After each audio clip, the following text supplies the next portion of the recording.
31. Обреди, къщата на Рохас, Куернавака, Мексико. 56 мили южно от град Мексико. Мигел отиде в най-дълбокия край на басейна и остана там, като се питаше какво ли е да задържиш дъх до припадък. Тези мрачни мисли се дължаха отчасти на спомена за не особено смелите му действия при отвличането им.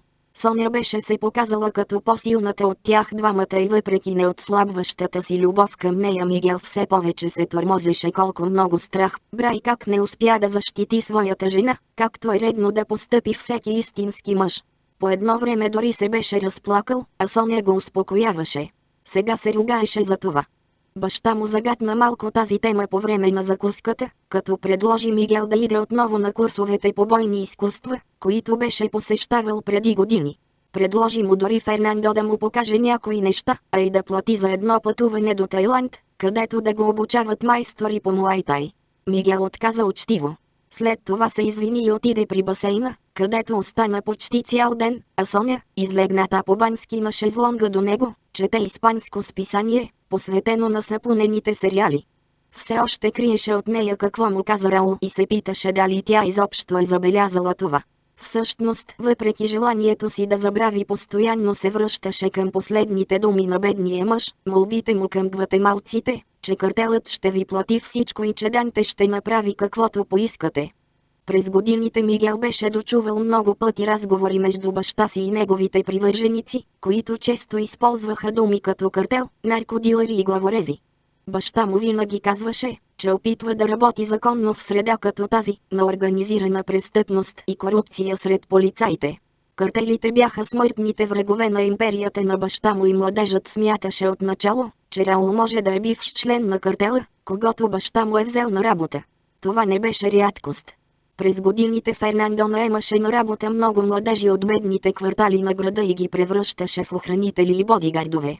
Блестящ пример за това беше Данте Коралес, дясната ръка на Фернандо. Но защо в такъв случай Раул, пряко подчинен на Коралес, се позоваваше на помощ от картела и как така Коралес щеше да направи каквото поискат? Защо би искал картелът да заплаща откуп за Раул, след като той не е един от тях? А ако беше от тях, знаеха ли това Фернандо и бащата на Мигел? Коралес също ли е замесен? Откъде знаеха похитителите къде се намират? Мигел смяташе, че само най-близките в семейството и охраната са наясно къде е той. Очевидно в организацията имаше предател и Мигел реши, че баща му и Фернандо опитват да разберат кой е той. Мигел не искаше да вярва, но винаги го гризеше някакво подозрение, че има нещо нередно в бизнеса на баща му. Не би казал, че е свързан с картелите, но може би плащаше подкупи, за да смълчава разните престъпници и да не пречат на работата. Можеше да го разбере, то не превръщаше баща му в престъпник. Така се работеше в днешно Мексико. Но дали не грешеше за другите неща? Дали баща му не е заедно с онези? Ами ако онзи, който опита да го убие, не е просто някой откачен? Ами ако е професионален убиец, нает от някой наркокартел? Мигел се издигна рязко нагоре, изскочи от водата, разтърси глава и заплува към края на басейна. Много дълго престоя отдолу, каза Соня, като го изгледа над рамката на слънчевите си очила. В тази къща има места, в които не ни се позволява да идем, отвърна той. Какво? Има едни заключени врати към мазето. Никой не може да влиза там. За това ли мислеше? Баща ми има тайни. Всички мъже имат тайни. Жените нямат ли? Соня отвърна с престорено невинен глас. Разбира се, че не. Баща ми казва, че долу има само трезори. И че там държи картини и други неща от колекцията си, защото не желае някой да ги повреди. Ти май не му вярваш. Точно така. Защо? Какво според теб крие? Мигел посърна. Не знам. И защо не го помолим да ни пусне долу да разгледаме? Може да дойде с нас. Няма да се съгласи. Защо? Не знам. Искаш ли да го помоля? Усмихна се свенливо момичето. Убедена съм, че ме харесва. Мигел въздъхна. Разбира се, че те харесва. Но това не е важно. Тя сбърчи вежди като малко момиче. Ти искаш ли да се вмъкнем там? Мигел се засмя. На вратата има денонощна охрана. Ами там може да има и бижута. По-скъпи неща, които си заслужават охраната. Не виждам защо това ти изглежда толкова странно. Живеем в опасни времена и вещите трябва да се пазят. Искам да ти кажа нещо, но се страхувам. Тя стана и отиде при него, седна на ръба на басейна и потопи крака във водата. Мигел се изкачи до нея и тя сложи ръка на бузата му. Можеш да ми кажеш всичко. Помниш ли какво каза Раул, преди да го убият? Соня направи гримаса. Трябва ли да говорим за това? Моля те. Момичето въздъхна продължително. Не помня какво е казал. Помня, че крещеше. И онази кръв. При спомена за кръвта, която размазваха по лицето й, Соня притисна ръка към бузата си. Той каза, че картелът би сторил всичко. Каза, че картелът ще плати. Защо ще казва такова нещо? Сигурно е работил за картел и не е казал на Фернандо за това. Кой знае? Може би за това ни отвлякоха. Какво те притеснява? Ами, нищо. Каза, че пред вратата на мазето има пазач. Никого не съм виждала. Не сме ходили в тази част на къщата. Ами ако го подкупим? Няма да стане. Няма да знаем, докато не опитаме. Хайде. Ще бъде весело. И ще те накара да забравиш за тези неща. Соня се изправи и се изви към Фернандо, който се появи при басейна и свали телефона от ухото си. Изкъпете се и се подгответе, каза той. Скоро ще вечеряме с сеньор Рохас. Искаме преди това да идем в мазето. Мъжът изгледа Соня намръщено и се обърна към Мигел. Съжалявам, но само сеньор Рохас има право да влиза там. Момичето смекчи тона си и се приближи, като изпъчи гърди. Хайде, Фернандо, заведи ни на обиколка. Това е невъзможно. Соня се нацупи като ученичка. Добре тогава. Ще идем да се приготвим за вечеря. Хайде, Мигел. И без това започва да ми омръзва. Помогна му да излезе от басейна и му подаде хавлия, после се изправи и погледна Кастильо, който ги наблюдаваше. Фернандо, има ли нещо? Не, сеньор. Но в гласа на телохранителя се долавяше ясно подозрение. Частно жилище, Саутброд стрит номер 121, Палмдейл, Калифорния. Камионът на картела влезе на заден ход в алеята към двоетажен частен дом в крайградски квартал на югоизточен Палмдейл. Остана там на празен ход. Ансара и Мур бяха спрели 15 на къщи по-надолу по улицата, между други две коли. Палмдейл е град в пустинята, разделен от Лос-Анджелис от планината Сан Габриел и много горещ през лятото. Градът представлява добре планирано място с хиляди къщи, чието керамидени покриви образуват червени ленти в мръсно-сивата планина. Има над 150 000 жители, а велосипедните пътеки, парковете, кината и новият регионален медицински център привличат млади семейства, които смятат града за страхотно място за децата си. Мур беше идвал тук и преди, на гости на родителите на свой приятел Тюлен, които работеха за най-голямата фирма в района, Локхийд Мартин. А западналата част на Палмдейл и съседният град Ланкастър се вижда много добре от хотелите и мотелите, изникнали по край шосето и предлагащи проститутки и дрога. Докато чакаха, Мур се свърза с Тауърс, който имаше новини. Възстановили бяха контакта с Соня, която успяла да се добере до един от многото тайници на ЦРУ около къщата на Рохас, които тя трябваше да използва, ако се натъкне на проблем. Във всеки тайник имаше пистолет и мобилен телефон. Тя използвала един в ресторант недалеч от къщата на Рохас. Докато Мигел чакал, тя отишла в дамската тоалетна и след като останала сама, извадила телефона от малка кутийка, скрита дълбоко под най-далечната мивка в дясната част, и се обадила до контакта си. Искала да разбере кой я е спасил и защо по нейния случай работи съвместна група, без тя да знае това. Каза ли, че и ние имаме същия въпрос? Запита Мур, като се засмя язвително. Шегуваш ли се? Аз не мога да говоря директно с нея. Това го чух от твоите шефове. Добре. Кажи им, че ми дължи чаша кафе. Да, добре. Ще предам. А тя също има новини. Данте Коралес е изчезнал. Няма го. Приятелката му е с него. Вега го потвърди, преди да я убият. Очистили са рецепциониста в хотела на Коралес. Това ми говори, че са търсили самия Коралес. Може да е прецакал гватемалците и сега да бяга от тях и от своя картел. Така мисля и аз. Аз знам къде би отишъл. Сериозно ли говориш? Да. Чакай малко. Ще ти се обадя по-късно. Мур вдигна камерата и настрои обектива. На улицата от другата страна на камиона спряха два мотоциклета. От първия слезе един висок мъж, а от втория малко по-нисък. Носеха дънки, кожени якета и скъпи баскетболни обувки. И двамата имаха атлетични тела и след като свалиха шлемовете си, стана ясно, че не са на повече от 35 години. Мур направи добри снимки на лицата им и незабавно ги прати по спътника, за да потърсят информация за тях в Лендли. Пресякоха улицата и се заговориха с шофьора на камиона, но нито той, нито двамата му спътници излязоха от кабината. След 2 минути един от мъжете отвори вратата на гаража с дистанционно, а тримата от камиона излязоха и се заеха за работа. Прехвърлиха и последната пратка марихуана на блокчета в транспортни кашони в гаража. Оръжието остана в камиона. Когато хората от картела приключиха с разтоварването и другите двама се готвеха да заминат с мотоциклетите си, Тауърс се обади с вестта, че двамата са местни заместник-шерифи. Мур поклати глава очудено. Американските представители на закона се поддаваха също толкова на изкушения, колкото и мексиканските. За хора, които едва изкарваха $50,000 на година и можеха да заработят тези пари през уикенда от картела, се оказваше болезнено трудно да останат честни. Мур не можеше да приеме този факт, но го разбираше. И го ненавиждаше. "Давай да арестуваме тези задници още сега", промърмори той. "Полагат клетва, а после се изсират на нея." "С радост", отвърна Ансара. "Но все още не може. Ето ги, заминават." Камионът потегли от алеята към гаража и зави по улицата.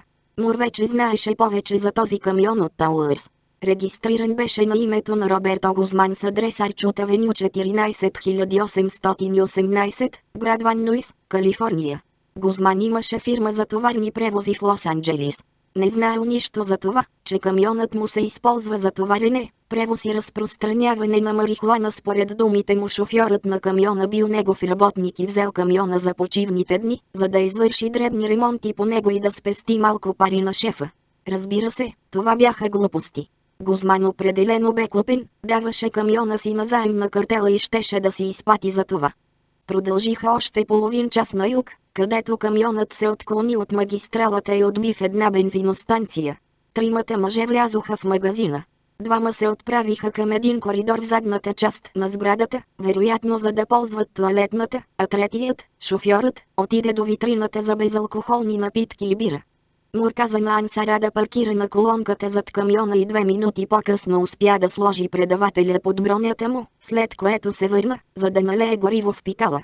Смъкна козирката над очите си, преди да излезе, и наведе глава. Когато тримата се върнаха, качиха се в камиона и заминаха. Вече имаха двойно осигурено наблюдение и Мур се успокои, че повече няма да губят камиона. Наблюдаваха го по видеосигнала от спътника, по мобилния телефон на шофьора и по предавателя на Мур.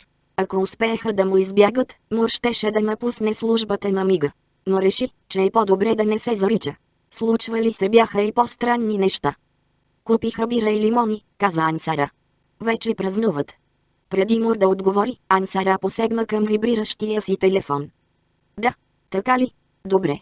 Заемаме се. Благодаря, хлапе." Погледна Мур. "Моего муле казва, че тази вечер ще минава през новия тунел, а после трябвало да се навърте наоколо за по-сериозни товари." "Много удобно", отговори Мур. "Тези са тръгнали за Калексико. На всичко съм готов да се обзаложа." "Ако си прав, ще стигнат там вечерта.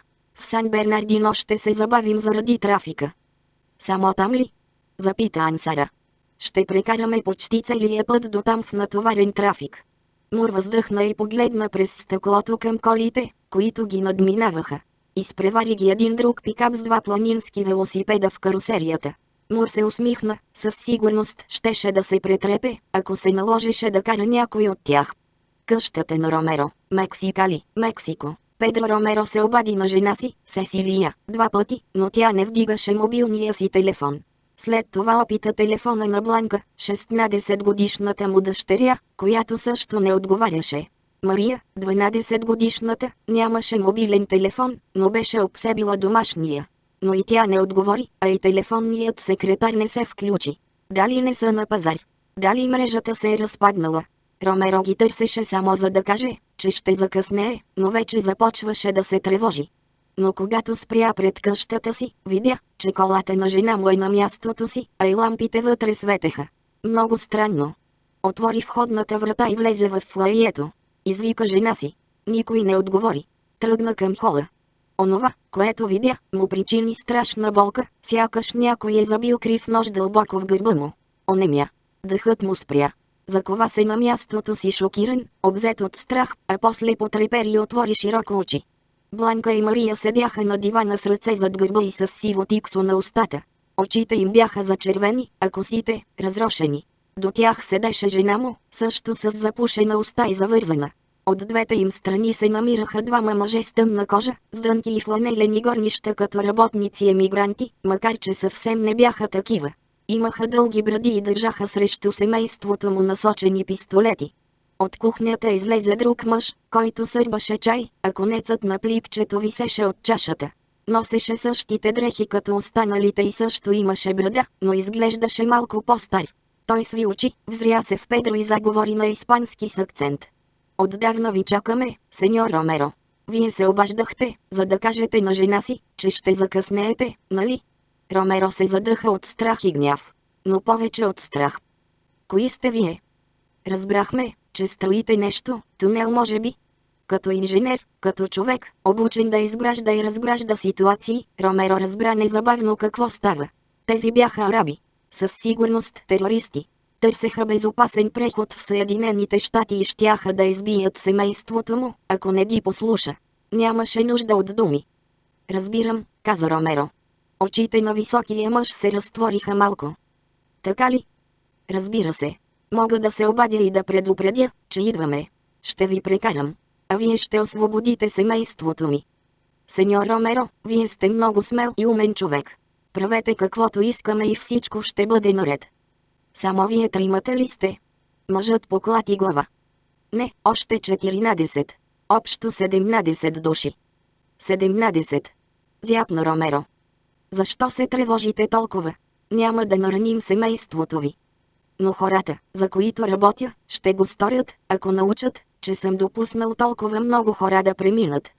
Те няма да научат. Трудна работа. Ще трябва да опразня тунела, преди да пристигнете, и да изключа камерите. Ще ви посрещнат ли от другата страна? Аз ще уредя това. Трябва ми адресът.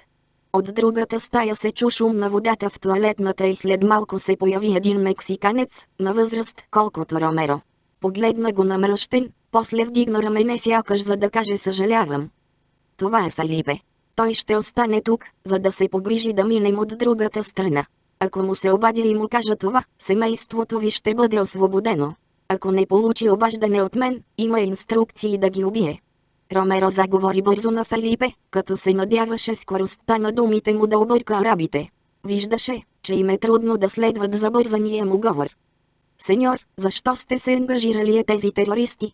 Те искат да убиват американците, които са най-добрите ни клиенти. Ако това стане, ще убият и двама ни. Играете си с огъня, приятелю. Фелипе се намръщи. Плащат по-добре от картела. Звезда, звезда, звезда. Раницата се издигаше над главата му и се спускаше под задника му. Тежеше цял тон, а и Рубен Еверсън трябваше сега да си е вкъщи и да си решава домашното по математика. Вместо това се налагаше да се завира в 900 метров тунел с около 25 кг кокаин на гърба. Той и още няколко други на различна възраст, мексиканци и американци, стояха в склада и чакаха екипът от картела да натовари всичките. Трябваше да занесат раниците в една стая в къща от другата страна. Стигнаха ли там, щяха да чакат друга пратка, която да върнат в тунела. Това беше тежката част, за която споменаваха си Цариос. След това той и останалите мулета щяха да тръгнат от склада с микробуси. Рубен се съмняваше, че ще го откарат чак до дома му, но взе парите предварително и реши, че ще използва за такси няколко от $1000. Входът на тунела в склада беше внимателно скрит в тясна електроремонтна работилница. В бетона имаше дупка около метър на метър с дървена стълба за слизане. Рубен внимателно се спусна след набития мъж пред себе си, после се обърна надясно и се загледа в привидно безкрайната шахта. Таванът стигаше почти 1,80 м на височина, а раницата му дори не докосваше стените на тунела, който според него беше поне метър широк. По тавана висяха светодиодни лампи като празнична украса, поставена от картела. Рубен отбеляза също вентилационните тръби и електрическите кабели, както и една ПВЦ тръба по дясната страна на пода. Когато навлязоха в тунела, забеляза, че стените и таванът му са покрити с странни бели пана, за които чуват хората зад себе си, че са шумопоглъщащи. От слушалката в ухото му го засърбя. Хората от ФБР, които подслушваха всяка негова стъпка, вече губеха сигнала, а и следящото му устройство нямаше да може да работи тук. Обхвана го клаустрофобия и той опита да погледне бързо назад, защото му се струваше, че белите пана на стените се приближават. Дългата редица мъже прииждаше, а разстоянието между него и дебелия мъж отпред нарастваше. "Хайде бе, мърдай!" викна човекът зад него. Рубен забърза, настигна мъжа и опита да диша дълбоко, за да се успокои. Нямаше значение дали полицията ще опита да ги залови всичките от другата страна. Щяха да го пуснат. Вербуван изключил сделката с дявола, знаеше, че няма връщане назад. Ето какво е да си мъж и да си отговорен за постъпките си. Той се ненавиждаше.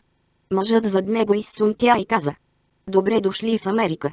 Някой беше нарисувал една линия на тавана и написал от едната и страна САЩ, а от другата Мексико, за да обозначи границата. Рубен сви рамене и продължи. От дясната му страна се появи втори тунел, в който имаше малък храм с горящи свещи. Прииска му се да има време за една молитва за себе си и семейството си. Искаше му се всичко да е различно. Помисли за момчето без пръсти на краката. И потръпна. 32. Пионки в Царството небесно, на път към презграничния тунел, Мексикали, Мексико. Педро Ромеро чу един от арабите да нарича високия мъж Самат и той започна да му вика така, за да го ядосва. "Знам как се казваш." Нищожно предимство, но Ромеро нямаше друго за момента и изчакваше, защото не се беше предал напълно. Още не. Имаше капчица надежда. Като се обади на Сицариос, които отговаряха за пратката кокаин, новият шеф, Хосе, който преди участваше в екипа на Коралес и вече искаше да го наричат Елиефе, въпреки че нямаше още 22, се разкрещя на Ромеро, че не може да изкара всички от тунела. "Това е по нареждане на самия Коралес." "Къде е той? Къде е?" "Никой не го е виждал или чувал. Затова ме сложиха отговорник за тази пратка. За тази операция отговарям аз." "Млъкни и ме чуй. Искам всички да излязат от тунела и от къщата до 10 минути. Ако не го направиш, Коралес ще ти търси сметка." "Не ти вярвам." "Ако искаш, рискувай. Но ще умреш, младежо. Със сигурност." Хлапакът изруга, поколеба се и накрая се съгласи. Ромеро, Самат, двамата му помощници и останалите 14 араби пътуваха до тунела с 3 автомобила. Ромеро караше собствената си кола заедно с Самат, който седеше до него, и двамата му помощници на задната седелка. Зад тях, в колата на жена му, имаше 5 души, следвани от стар пътнически микробус, в който останалите 9 араби седяха натъпкани един до друг и носеха големи правоъгълни сакове, при вида на които Ромеро беше поклатил глава. Дали това не са пушки? Или ракети? Или пък устройства за изстрелване на ракети? Със сигурност не носеха оборудване за палатков лагер. Когато наближиха обекта, Ромеро се замисли какво ли може да стане, когато арабите стигнат края на тунела. Молеше се на Бог за спасение и да опази семейството му. Тези мъже не искат свидетели и ще го убият, след като получат от него онова, което им трябва. Това не можеше да се отрече. Ромеро познаваше достатъчно много лоши хора, за да е наясно с начина им на мислене. Питаше се още какво ли ще правят, като стигнат в Съединените щати, колко ли души ще убият и колко ли имущество ще унищожат. Ненавиждаше ги също толкова, колкото американците ги мразеха, а и те го смятаха за безсилен. Но знаеше, че надежда винаги има. Самат и фанатизираните му последователи не знаеха за експлозивите в тунела, с които можеше да го взривят и да погребат всички в него. Клиентите на Ромеро му бяха обяснили съвсем ясно това свое искане още в самото начало. От Коралес знаеше, че шефовете му се опасяват, че един ден техните врагове или дори терористи може да използват тунела, и за това трябваше да се подсигурят. В един фургон срещу площадката имаше 3 Сицариос с задача да следят охранителните камери на тунела. Тези хора работеха на 3 смени от по 3 души. При тях се намираха и няколко безжични детонатори, въпреки че не биха взривили тунела без директна заповед от Коралес или от някой друг шеф.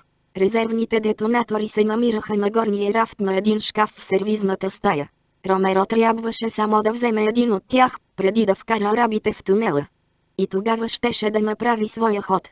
Звезда, звезда, звезда. Рубен смъкна тежката раница и я пусна на пода. Останалите направиха същото.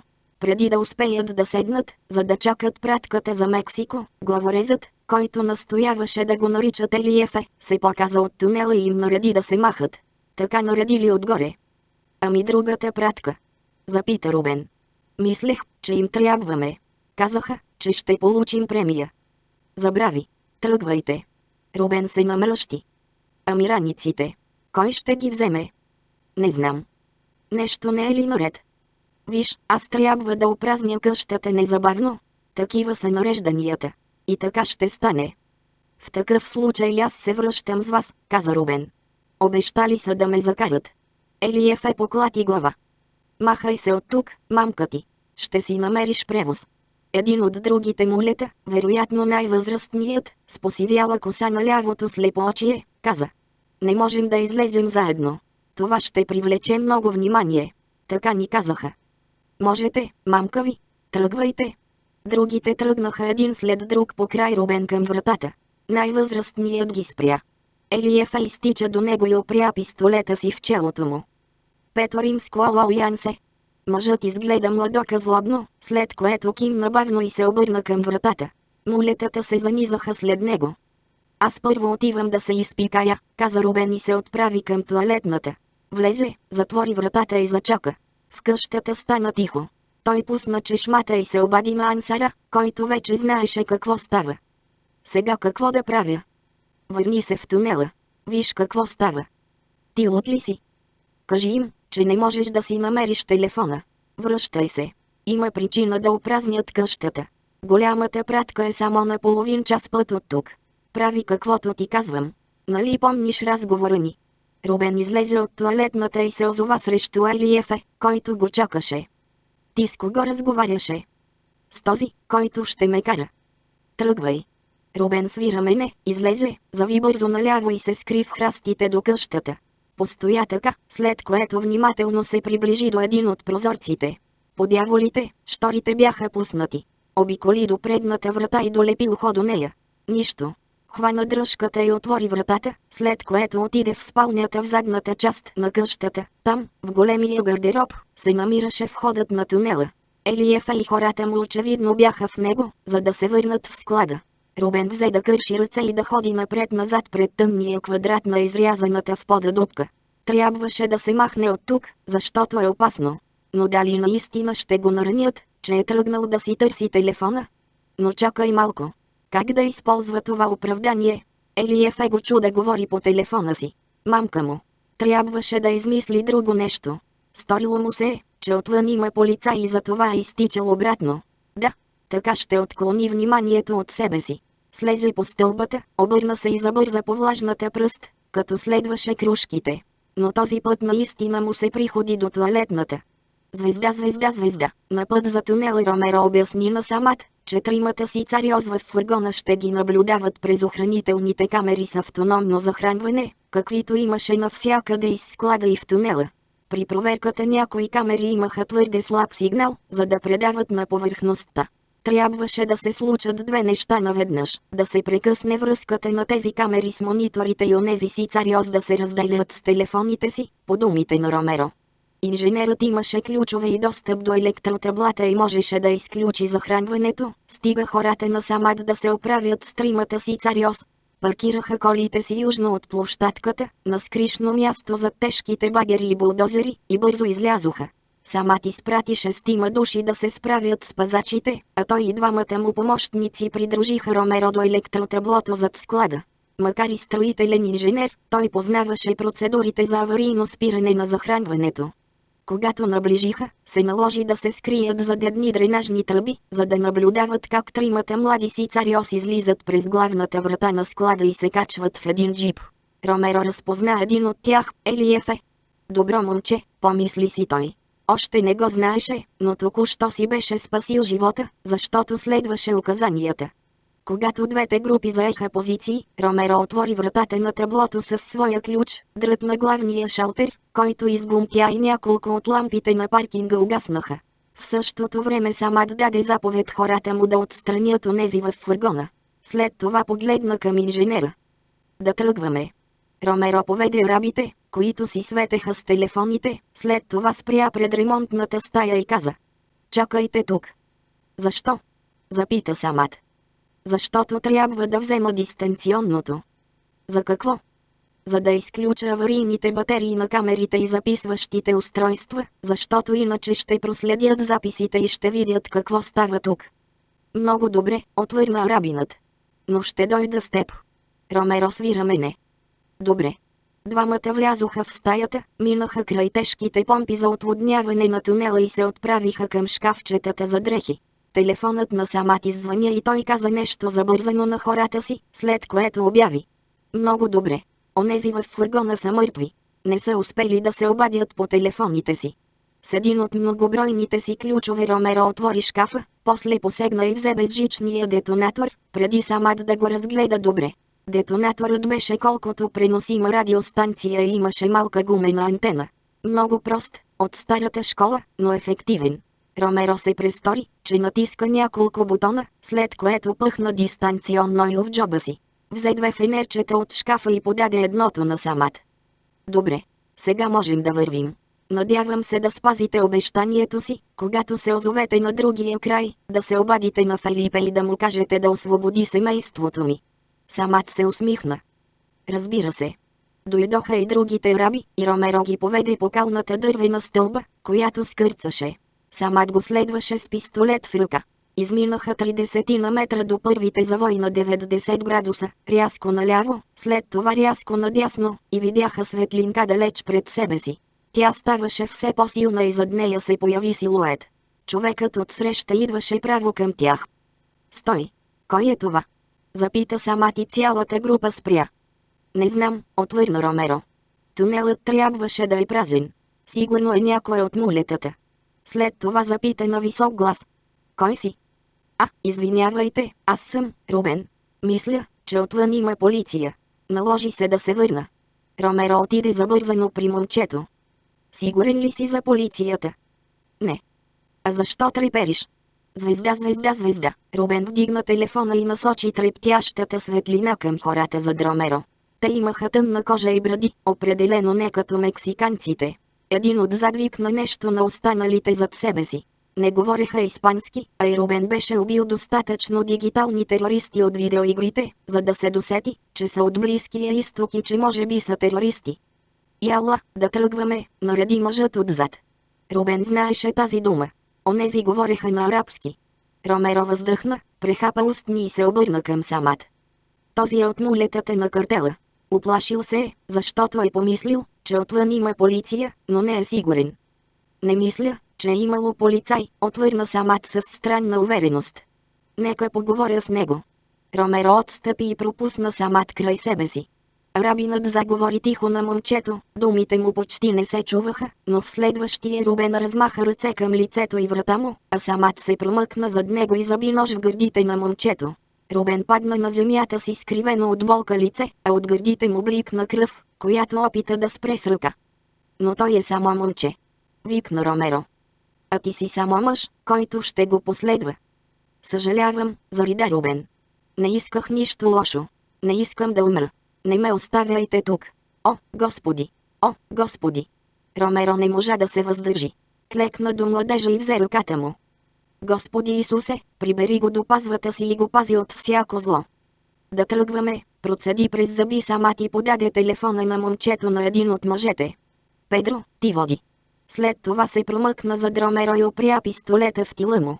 Мъжът преглътна и пусна ръката на Рубен, после се изправи се, прекрачи тялото на умиращото момче и продължи с насълзени очи. Казал беше на момчето да се махне от тук. Опитал беше. Стигнаха малкия параклис и Самат поклати глава към блещукащите свещи, към разпятията и към снимките на семействата на мулетата и копачите. Ромеро погледна бързо през рамо. Самат и арабите бяха чудовища и той знаеше, че е дошъл моментът. Спря и бръкна в джоба си за детонатора. И задържа дъх. Звезда, звезда, звезда. Рубен лежеше на едната си страна и кръвта му изтичаше. Забеляза някакво блещукане до ръката си. Реши, че това е ангел, оживял от кълта, за да го изправи и спаси. Протегна ръка към малкия блестящ предмет и го стисна с пръсти. В тъмнината не можеше да го види добре, но му се стори, че е медальон с заоблени краища и голям отвор за веришка.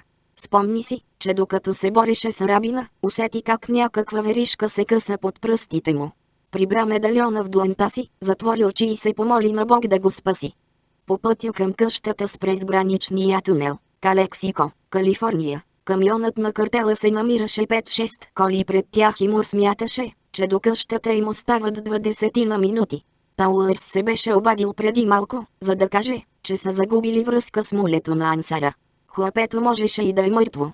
Тауърс имаше 5 съгледвачи, които наблюдаваха къщата от всички ъгли и досега не бяха съобщили да са видели момчето сред групата излизащи мулета. Мексиканската федерална полиция трябваше да има съгледвачи за склада в Мексикали, но не отговаряха на обажданията на Тауърс и спряха да му сътрудничат. От неколцината цивилни съгледвачи в района Тауърс знаеше, че са дошли няколко коли с още мъже, изглежда мулета, и че в един момент токът на строителната площадка спрял. За съжаление наблюдателните постове на цивилните не се намираха достатъчно близо, за да могат да идентифицират тези мулета. Както и да е, през тунела минаваше втора група мулета и му реши, че идват, за да помагат за оръжието. Ансара определено се развълнува при тази новина, скръцна с зъби и изпсува тихо. Не мислех, че ще стане така, каза накрая той с леко разтреперен глас. Надявах се да го изчистя, да го върна в правия път. Големи надежди имах за него. Още не знаем какво е станало. Сигурно са го разкрили. Не носеше микрофон, нали? Само безжична слушалка и телефон. Нищо друго, което могат да открият там. Може да се е паникьосал, да е казал нещо. Не знам. Тауърс говореше с друг човек по това време. Спри да мислиш за това, приятелю, посъветва го Мур. Скоро ще стане напечено. През граничен тунел, Мексикали, Мексико. Искам да се обадите на Фелипе сега и да му кажете, че сте преминали. Кажете му да освободи семейството ми. Ромеро се задъхваше и едва удържаше ръцете си да не треперят. Сложи пръст върху главния бутон на детонатора и малката зелена лампичка светна. Червената щеше да се включи в мига, когато натисне бутона. И след около 2 секунди щеше да си отмъсти. Педро, какво правиш? Запита Самат, като забеляза детонатора. Спасявам семейството си. И мислиш, че това е начинът? Убеден съм в това. Не ти вярвам. Ти да не мислиш, че картелът ще направи тунел като този, без да предвиди начин да го унищожи. Те не искат техните врагове да се възползват от усилията им. Нека ви покажа. Ромеро отиде до стената и свали един от акустичните панели, под който се показаха няколко блокчета експлозив с 4. Тук има 14 заряда. Аз лично съм надзиравал поставянето им. Ще се взривят последователно и ще сринат целия тунел. Ако не ни убие взривната вълна, ще бъдем погребани живи и ще се задушим, преди да ни спасят. Самат отвори широко очи. Ти искаш да умреш. Готов си да се срещнеш със своя бог. Ромеро отвърна твърдо. Готов съм, но знам, че вие не сте и за това ще освободите семейството ми. Мислехте за много по-мъдър. Ти си умен човек, инженер. Обади се на Фелипе. Аз щях да освободя всички ви и без това, не знаеш ли? Ромеро вдигна детонатора. Ще го натисна. Самат въздъхна дълбоко. Трябваше да ни се довериш. Ние искахме само да преминем безопасно в Съединените щати. Той свали пистолета и измъкна телефона си от джоба. Набра един номер. Ало, Фелипе. Да, задръж така. Искам да говориш с сеньор Ромеро и да му кажеш, че освобождаваш семейството му. Нека дори да говори с тях, ако иска. Самат подаде телефона и Ромеро го взе внимателно. Фелипе, освободи семейството ми. Добре, сеньор. Добре. Това е и моята заповед. Ромеро почака малко, като си поемаше дъх, след което чу гласа на жена си и облегчен, отпусна рамене. Продължи да притиска телефона до ухото си. Самат посочи детонатора и направи жест на Ромеро да му го даде. Ромеро го изгледа. Какво ще правите, като отидете в Съединените щати? Арабинът се разсмя. Ще ядем чизбургери и пържени картофки. Може би не трябва да ви позволя да преминете. Смяташ ли, че Фелипе е единственият човек, когото оставих в къщата? Помисли колко сложни са нещата, които правя. И спри да ми губиш времето. Дай ми това. Ромеро помисли няколко секунди и се подчини. Самат намери изключвателя, премести го и постави детонатора в джоба си, след което с жест подкани всички да тръгват. Ромеро остана на телефона, за да чуе гласовете и на дъщерите си. Живи и здрави бяха, но плачеха и го молеха да се върне вкъщи. Жена му се обади. Педро, там ли си? Скоро ще се прибера. Дай Фелипе. След като мъжът от другата страна на линията се обади, Ромеро му каза. Махни се от къщата ми. Излез ти и останалите. Ако Самат няма против. Няма, отвърна Ромеро, като повиши тон. Излизай още сега. Добре. Самат вдигна пистолета и го опря в главата на инженера. Телефона. Ромеро му го върна и продължи напред. Стигнаха края на тунела и Ромеро се изкачи по стълбата и се озова в гардероба в спалнята. Отмести се, за да изчака арабите да излязат един след друг. Ромеро възнамеряваше да каже на Самат, че тръгва, но изведнъж една длан притисна устата му и в ухото му прозвуча тихо. Ше. Твърде късно осъзна, че в сърцето му забиват нож. Почувства рязък удар и болка като от игла, която бързо се разпространи из гърдите във всички посоки. Ше. Спуснаха го на пода и го оставиха. Той гледаше тъмния таван, а Самат се наведе над него. Ти свърши работата на Аллах и ще бъдеш възнаграден за това. Аллах Акбар. Ромеро затвори очи. Не искаше да напусне този свят загледан в лицето на чудовище. Замисли се за красивата си жена и дъщерите, знаеше, че болната му дъщеря ще получи всичко необходимо, че имаха достатъчно пари и им е осигурил по-добър живот.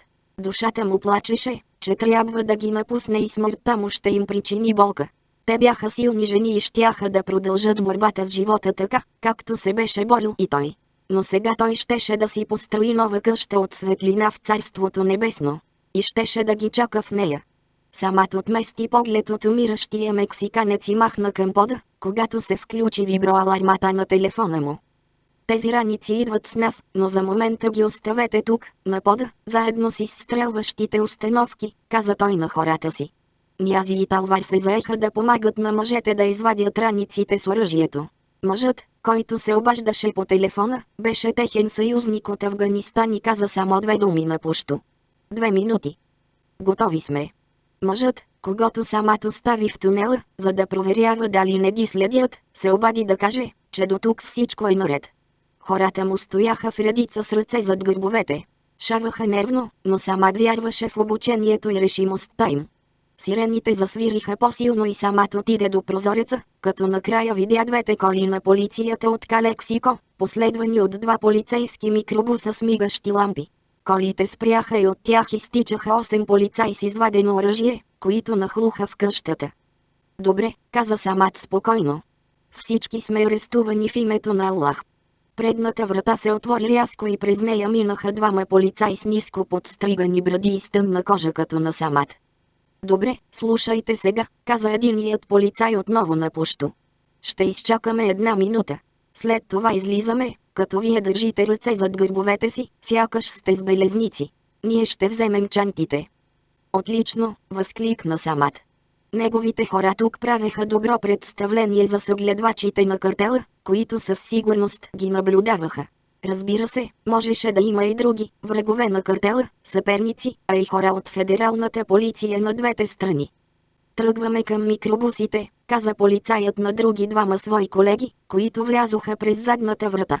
Самат кимна, извика мъжа, който все още се намираше в тунела, а после той и останалите сложиха ръце зад гърбовете си и тръгнаха. Пресякоха улицата, съпровождани от полицаите с вдигнати автомати, и влязоха в чакащите микробуси. Самат огледа покривите и храстите наоколо, като забеляза няколко души на верандите на къщите си, които зяпаха арестуването и клатеха глави. После донесоха раниците, издути от дрога, а накрая и 6 устройства за изстрелване на ракетите. След не повече от 3 минути колите се понесоха с рев. Самат затвори очи и стисна ръце в юмруци. Успяха. Джихадът се върна в Америка. 33. Той не трябва да разбере за картела. Къщата с презграничния тунел. Калексико, Калифорния. Мур Сара паркираха пикапа зад ъгъла на къщата с тунела. Преди да излязат, Мур получи обаждане от Тауърс. Полицията на Калексико е арестувала много хора в къщата. Мулета й, според съгледвачите, огромна пратка с дрога. Това потвърждава думите на Рубен. Аз проучвам въпроса, обаче местните полицаи отричат да са арестували някого. Опитвам да проследя колите, но са изчезнали. Или полицията от Калексико работи за картела, или някой прави адски сложни акробатики, за да открадне дрогата. Не знам какво да кажа, отвърна Мур. Но ще ги търсим. Ти дръж всички далече от къщата. Ще ти се обадя по-късно. Двамата сансара си проправиха път през редиците храсти и приближиха къщата от отсрещната улица. Клекнаха зад две палми. Камионът на картела стоеше паркиран на заден ход, като един от мъжете седеше в кабината, а другите двама по всяка вероятност се намираха в къщата. Трябваше да са влезли през задния вход, за да не ги видят. Мур направи знак на Ансара да чакат. Непрекъснато си напомняше, че задачата им е да следват тези с камиона, да видят къде отиват парите, а не да ги спират, въпреки че двамата едва се удържаха да не нарушат заповедта. Особено Ансара, който загуби контакт с информатора си.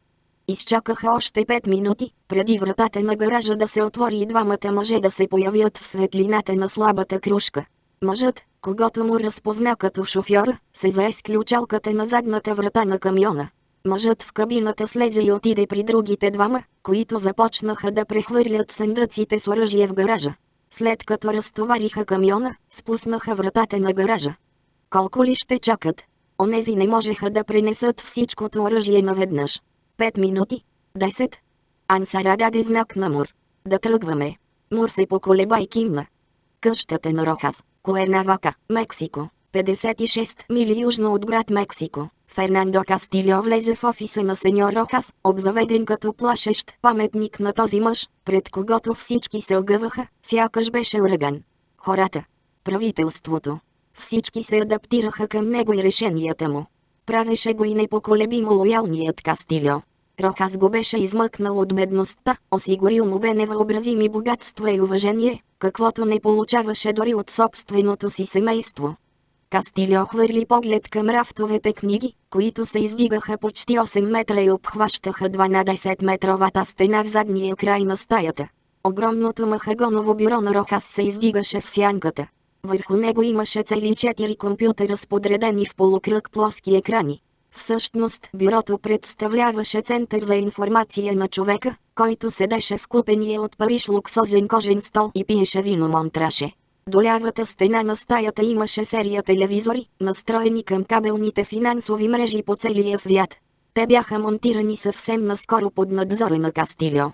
Като шеф на охраната той не трябваше да се занимава с тези неща, но напоследък Рохас му доверяваше много от личните си задачи и решения, особено тези във връзка с Мигел. Рохас прокара пръсти през косата си и откъсна поглед от един от екраните. Какво мога да направя за теб, Фернандо? Извинете, че ви притеснявам, сеньор, но исках да обсъдя един въпрос лично с вас. Тялото на Данте все още не е намерено, а убийството в хотела не го примами. Ако си спомняте, Пабло също го няма, както и приятелката на Данте Мария. Да, знам. Какво те тревожи? И защо ми досаждаш с такива дреболии?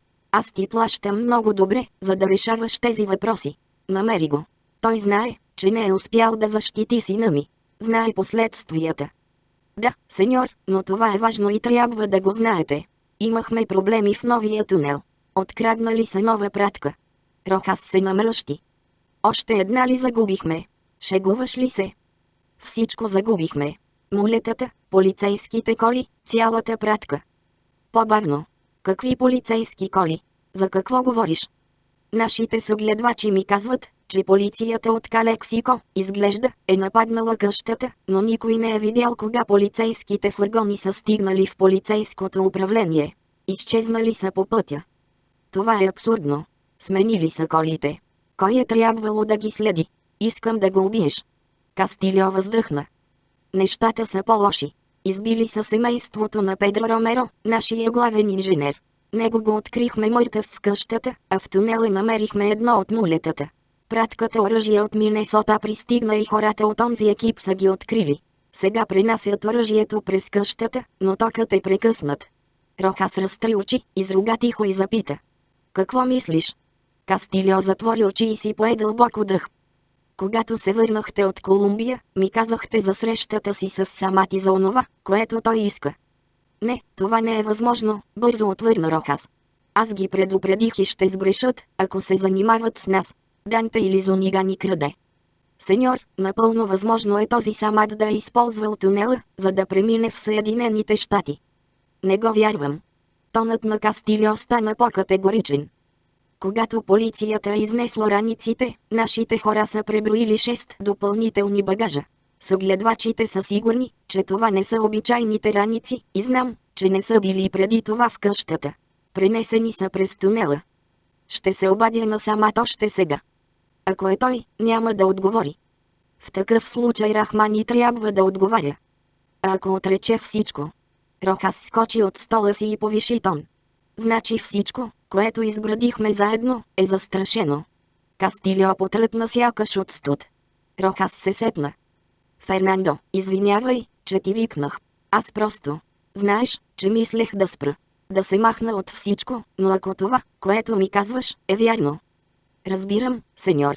Ще се обадя на Рахмани, за да му кажа, че трябва да си плати, ако Самат е преминал в Съединените щати.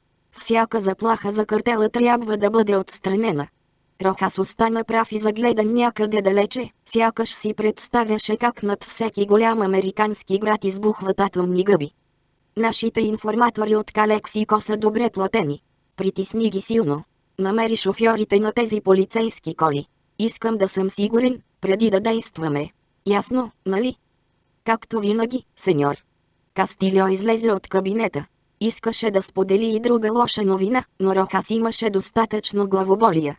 Мигел опитваше да разучава къщата и търсеше някаква информация в интернет, но, разбира се, това не бяха първите му опити да шпионира баща си. Случваше се понякога да изтече информация в пресата, че сеньор Рохас е свързан с инвестиционни измами или с кражба на имоти, а дори и подправянето на гласове при избори, и въпреки че Мигел открито заставаше на страната на баща си, Кастилио знаеше, че младежът има някакви съмнения. Вероятно скорошният опит за покушение срещу баща му отново е засилил любопитството му. Кастилио мислеше да проведе дълъг разговор с Мигел, за да отложи съмненията му за пореден път. Сеньор Рохас беше заявил най-категорично, че синът му в никакъв случай не трябва да научава за картела. Къщата с презграничния тунел, Калексико, Калифорния. Мур опита да си представи вътрешността на къщата, когато отвори задната врата възможно най-тихо и пристъпи в малка стая. От стаята започваше тесен коридор с 2 врати към странични стаи и 3 в края. Ансара тръгна напред с пистолет в ръката към вратата на гаража. Междувременно Мур потърси входа за тунела в първите 2 стаи. Вътре имаше само ефтини мебели и един матрак върху мърляв килим. Ансара, с когото се срещна обратно в коридора, му каза: "Принесли са само половината съндъци. Ще се върнат за останалите." В този момент от спалнята се чуха стъпки. Двамата се шмугнаха в по-малката стая, зад вратата, като не смееха дори да дишат, за да не ги чуят мъжете, които минаха през антрето към вратата за гаража. Мур се чувстваше спокоен зад вратата и погледна Ансара, който вече не задържаше дъха си. Гърдите му се вдигаха и спадаха, а дишането му се чуваше все по-силно. Мур вдигна длан, сякаш за да каже "Успокой се". Ансара кимна бързо. Мъжете преминаха с тежки стъпки обратно на коридора към спалнята. При шума от влачещи се крака и дрънкане на метал лицето на Мур се изкриви в гримаса. Вдигна пръст.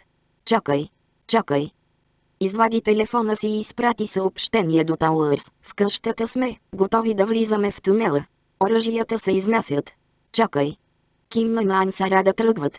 Излязоха бързо от стаята и тръгнаха към спалнята, където близо до вратата на гардероба лежеше мъртвец с подгизнала от кръв риза. Ансара се наведе над него и прошепна: "Познавам го.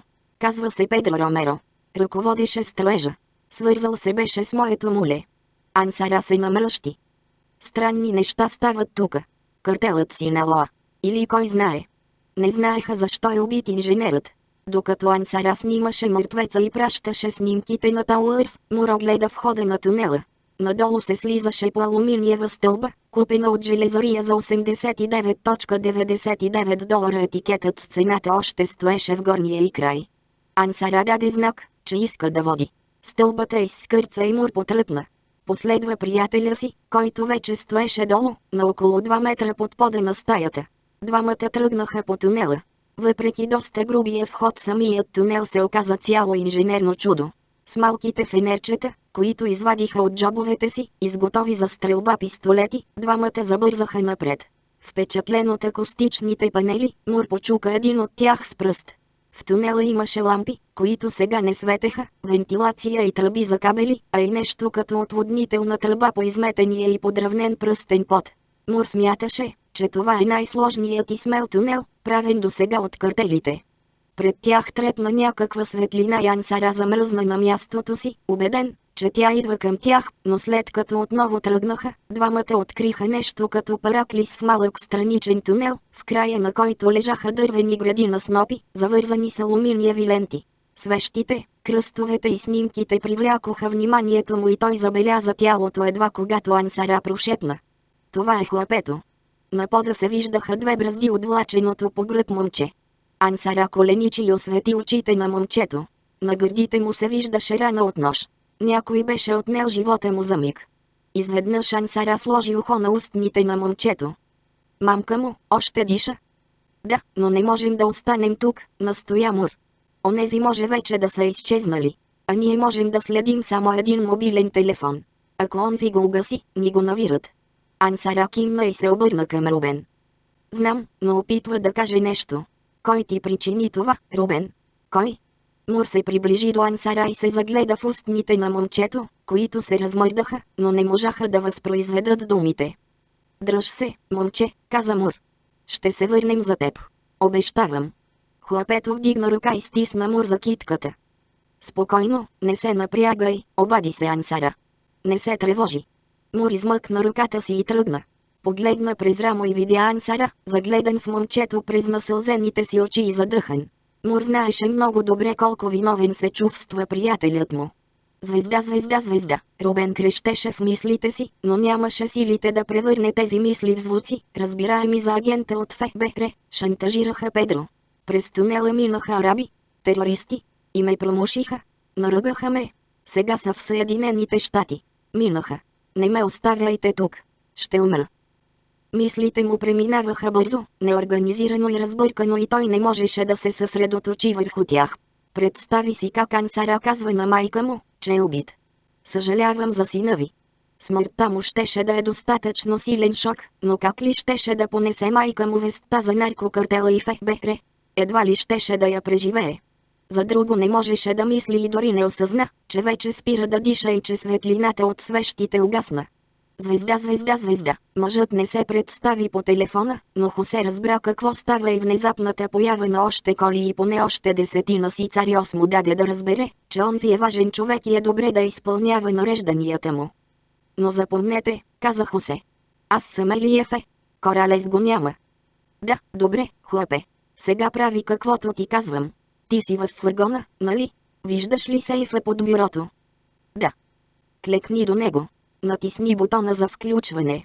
Въведи 43 милиона 678 хиляди и 9, а после бутона диез. Разбра ли?" Хосе послуша думите, въведе номера, поиска да му го повторят, въведе го отново и чу щракване. Сейфът се отвори и младият мъж ахна при вида на съдържанието му. Горният рафт беше натъпкан с подвързани пачки долари по 20 и 50. Зае се да ги пъха в джобовете на коженото си яке, което си купи, след като видя колко шик изглеждаше Коралес в своето. "Свърши ли да крадеш парите?"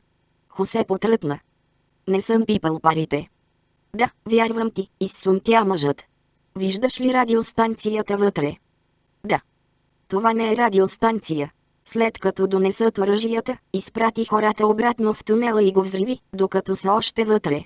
Включи устройството и натисни големия червен бутон. "Можеш ли да направиш това, Хосе? Имаш ли достатъчно мозък за подобно нещо? Защото ако имаш, може да задържиш парите." "Мога. Но кой си ти?" "Фернандо. Шефът ти. Аз работя за Лос Кабалерос. И ти си джентълмен като мен. Това е." Звезда, звезда, звезда. В далечния край на тунела се виждаше дървена стълба от гради и шперплът. Точно там свършваха акустичните панели и дъното се издигаше малко. Отгоре мъждукаше светлина вероятно от фенерчета. Мур чу тихи гласове и шум от отварянето на метална ролетна врата. Затаидах и последван от Ансара, се заизкачва бавно по стълбата, Погледна на дръба и разбра, че изходът се намира в нещо като ремонтна работилница с помпи до стената и шкафчета, а също и строителни материали, кофи и метли. Вратата заеше отворена и през нея се виждаше голям склад с таван поне 10 метра над пода. Отдясно и отляво имаше дълги редици палети с строителни материали, тухли, торби цимент, снопове армировъчни пръти. Право пред себе си Мур забеляза съндъците с оръжието, които хората товареха в някакъв джип. Мур се обърна към Ансара, отвори широко очи и му направи знак да чака. Когато се обърна и вдигна глава малко по-високо, за да се огледа по-добре, някакъв задник с бакенбарди и брадичка, които се сливаха и образуваха нещо като каишка за шапката му, влезе в стаята. «Ей, мамка му!» викна той, като видя Мур. «Кой си ти?» «Ние сме с онези», бързо отвърна Мур. «Глупости». Мъжът се извърна рязко към останалите. «Хосе». В този момент телефонът на Мур завибрира и Ансара викна. Тауърс се обади. Отвън има голяма група хора. Мур вкара 2 куршума в главата на брадатия мъж, обърна се към Ансара и викна. «Бягай!» Звезда, звезда, звезда. Хосе се отдели от групата в мига, в който неговият човек Тито падна по корем. Зад него се намираше входът за тунела и не се виждаше кой го е застрелил, но можеше да се предположи, че се стреля оттам. Затича и викна към 3 носачи на оръжие, след това нахлу в ремонтната работилница и провери местата зад помпите и когато стигна до входа на тунела, останалите мъже застанаха задъхани зад него. Хосе махна с пистолета. «Влизайте. Прочистете тунела. Искам да хванете шибаняка, който направи това». Въоръжени с мота полиция с 3 се спуснаха по стълбата. С разтоптяно сърце Хосе изтича обратно при другите и се развика да товарят оръжието и че ще дойде при тях след минутка. Каза си, че трябва да се успокои, докато се отдалечаваше от джипа и от групата. Извади детонатора от джоба си и го включи. Зелената лампичка освети лицето му и той остана загледан в нея няколко секунди, сякаш хипнотизиран. След това, като реши, че екипът с оръжието е около 300 метра навътре в тунела, се разсмя, защото знаеше каква сила контролира. Къщата на Рохас, Куернавака, Мексико, 56 мили южно от град Мексико. Соня остана до вратата, когато Мигел влезе в кабинета и се прокашля. Баща му вдигна поглед от бюрото си и каза. «Мигел, съжалявам, но работих до късно снощи и сега съм изключително зает. Има ли нещо?» «Искам да видя трезорите в мазето», издърдори синът му. «Какво?» «Заведи ме в мазето още сега. Покажи ми какво има там». Най-после баща му отклони погледа от мониторите пред себе си и се намръщи. «Защо?» Мигел не можеше да каже истината. «Аз просто. Никога не съм бил там. Исках да покажа на Соня, но там има охрана през цялото време». «Добре, да вървим». «Сериозно ли? Ти винаги отказваш. Колко пъти съм те молил? Най-малко 20, нали?» «Добре, за това сега ще ти покажа». Рохас стана от стола си, мина покрай Мигел, отвори рязко вратата и стресна Соня, която пишеше съобщение по телефона до баща си. «И ти ли искаш разходка?» Сопна се Рохас. «Съжалявам, сеньор. Не искахме да ви безпокоим». Бащата на Мигел вдигна ръка и се втурна надолу по коридора. Синът му и Соня го изгледаха разтревожени, а после тръгнаха бързо след него. Стигнаха двойната врата, която водеше към широкото стълбище, и баща му нареди на охраната да отключи и да ги пусне да влязат. «Изключи алармата», нареди той. Погледна Мигел през рамо. «Знам за какво става дума. И съм разочарован». Мигел прехапа устна и отклони поглед. Баща му се втурна през вратата, която телохранителят държеше отворена, а Мигел и Соня го последваха. Стълбището беше покрито с дебел червен килим и с 2 междинни площадки, преди да стигне до долния етаж. Лампите в тавана, контролирани от обемни датчици, се включиха автоматично при движението на 3 по коридора. Зад тях имаше гараж, за който Мигел не знаеше. В него се намираха 10 ретроавтомобила с асансьор, който можеше да ги изкачи до наклонен изход. На младежа му се стори забавно, но не изненадващо, че мазето на къщата им е така добре обзаведено, както и останалата част. В далечния край се виждаха 2 трезора, каквито човек очаква да види в банка. Вратите им бяха затворени. Баща му отиде до едно контролно табло от дясната страна на единия трезор. Набра код и сложи ръката си върху тъмно парче стъкло. В окото му блесна светлина, след което той пъхна показалеца си в друго устройство. Компютърен глас каза. Вземане на проба. Рохас издърпа пръста си, по който сега имаше кръв, и го облиза. Вратата на трезора избунтя няколко пъти, след което се отвори, като от някъде съскаше въздух. Хайде! Погледни, докато отворя другия, каза бащата. Мигел подкани с ръка Соня и двамата минаха през гигантската врата в трезора, който се простираше 20 метра навътре и беше почти толкова широк. Стотици творби на изкуството стояха наредени на стативи, а в далечния ъгъл имаше 20 или дори 30 ръчно изработени мебели, бюра, скринове и шкафове. Мигел си спомни как баща му беше купувал някой от тях. На две дълги маси лежаха пушки като онези, които имаше във ваканционното жилище, а други стояха подредени в кутии на пода до тях.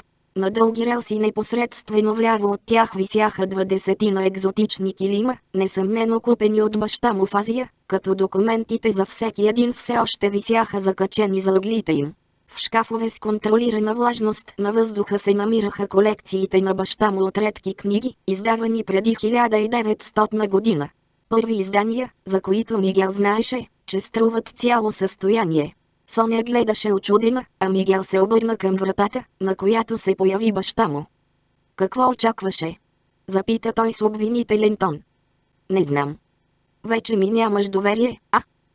Ако искате да ви оставя, ще ида в другия трезор, обади се Соня, като неловко пристъпваше от крак на крак.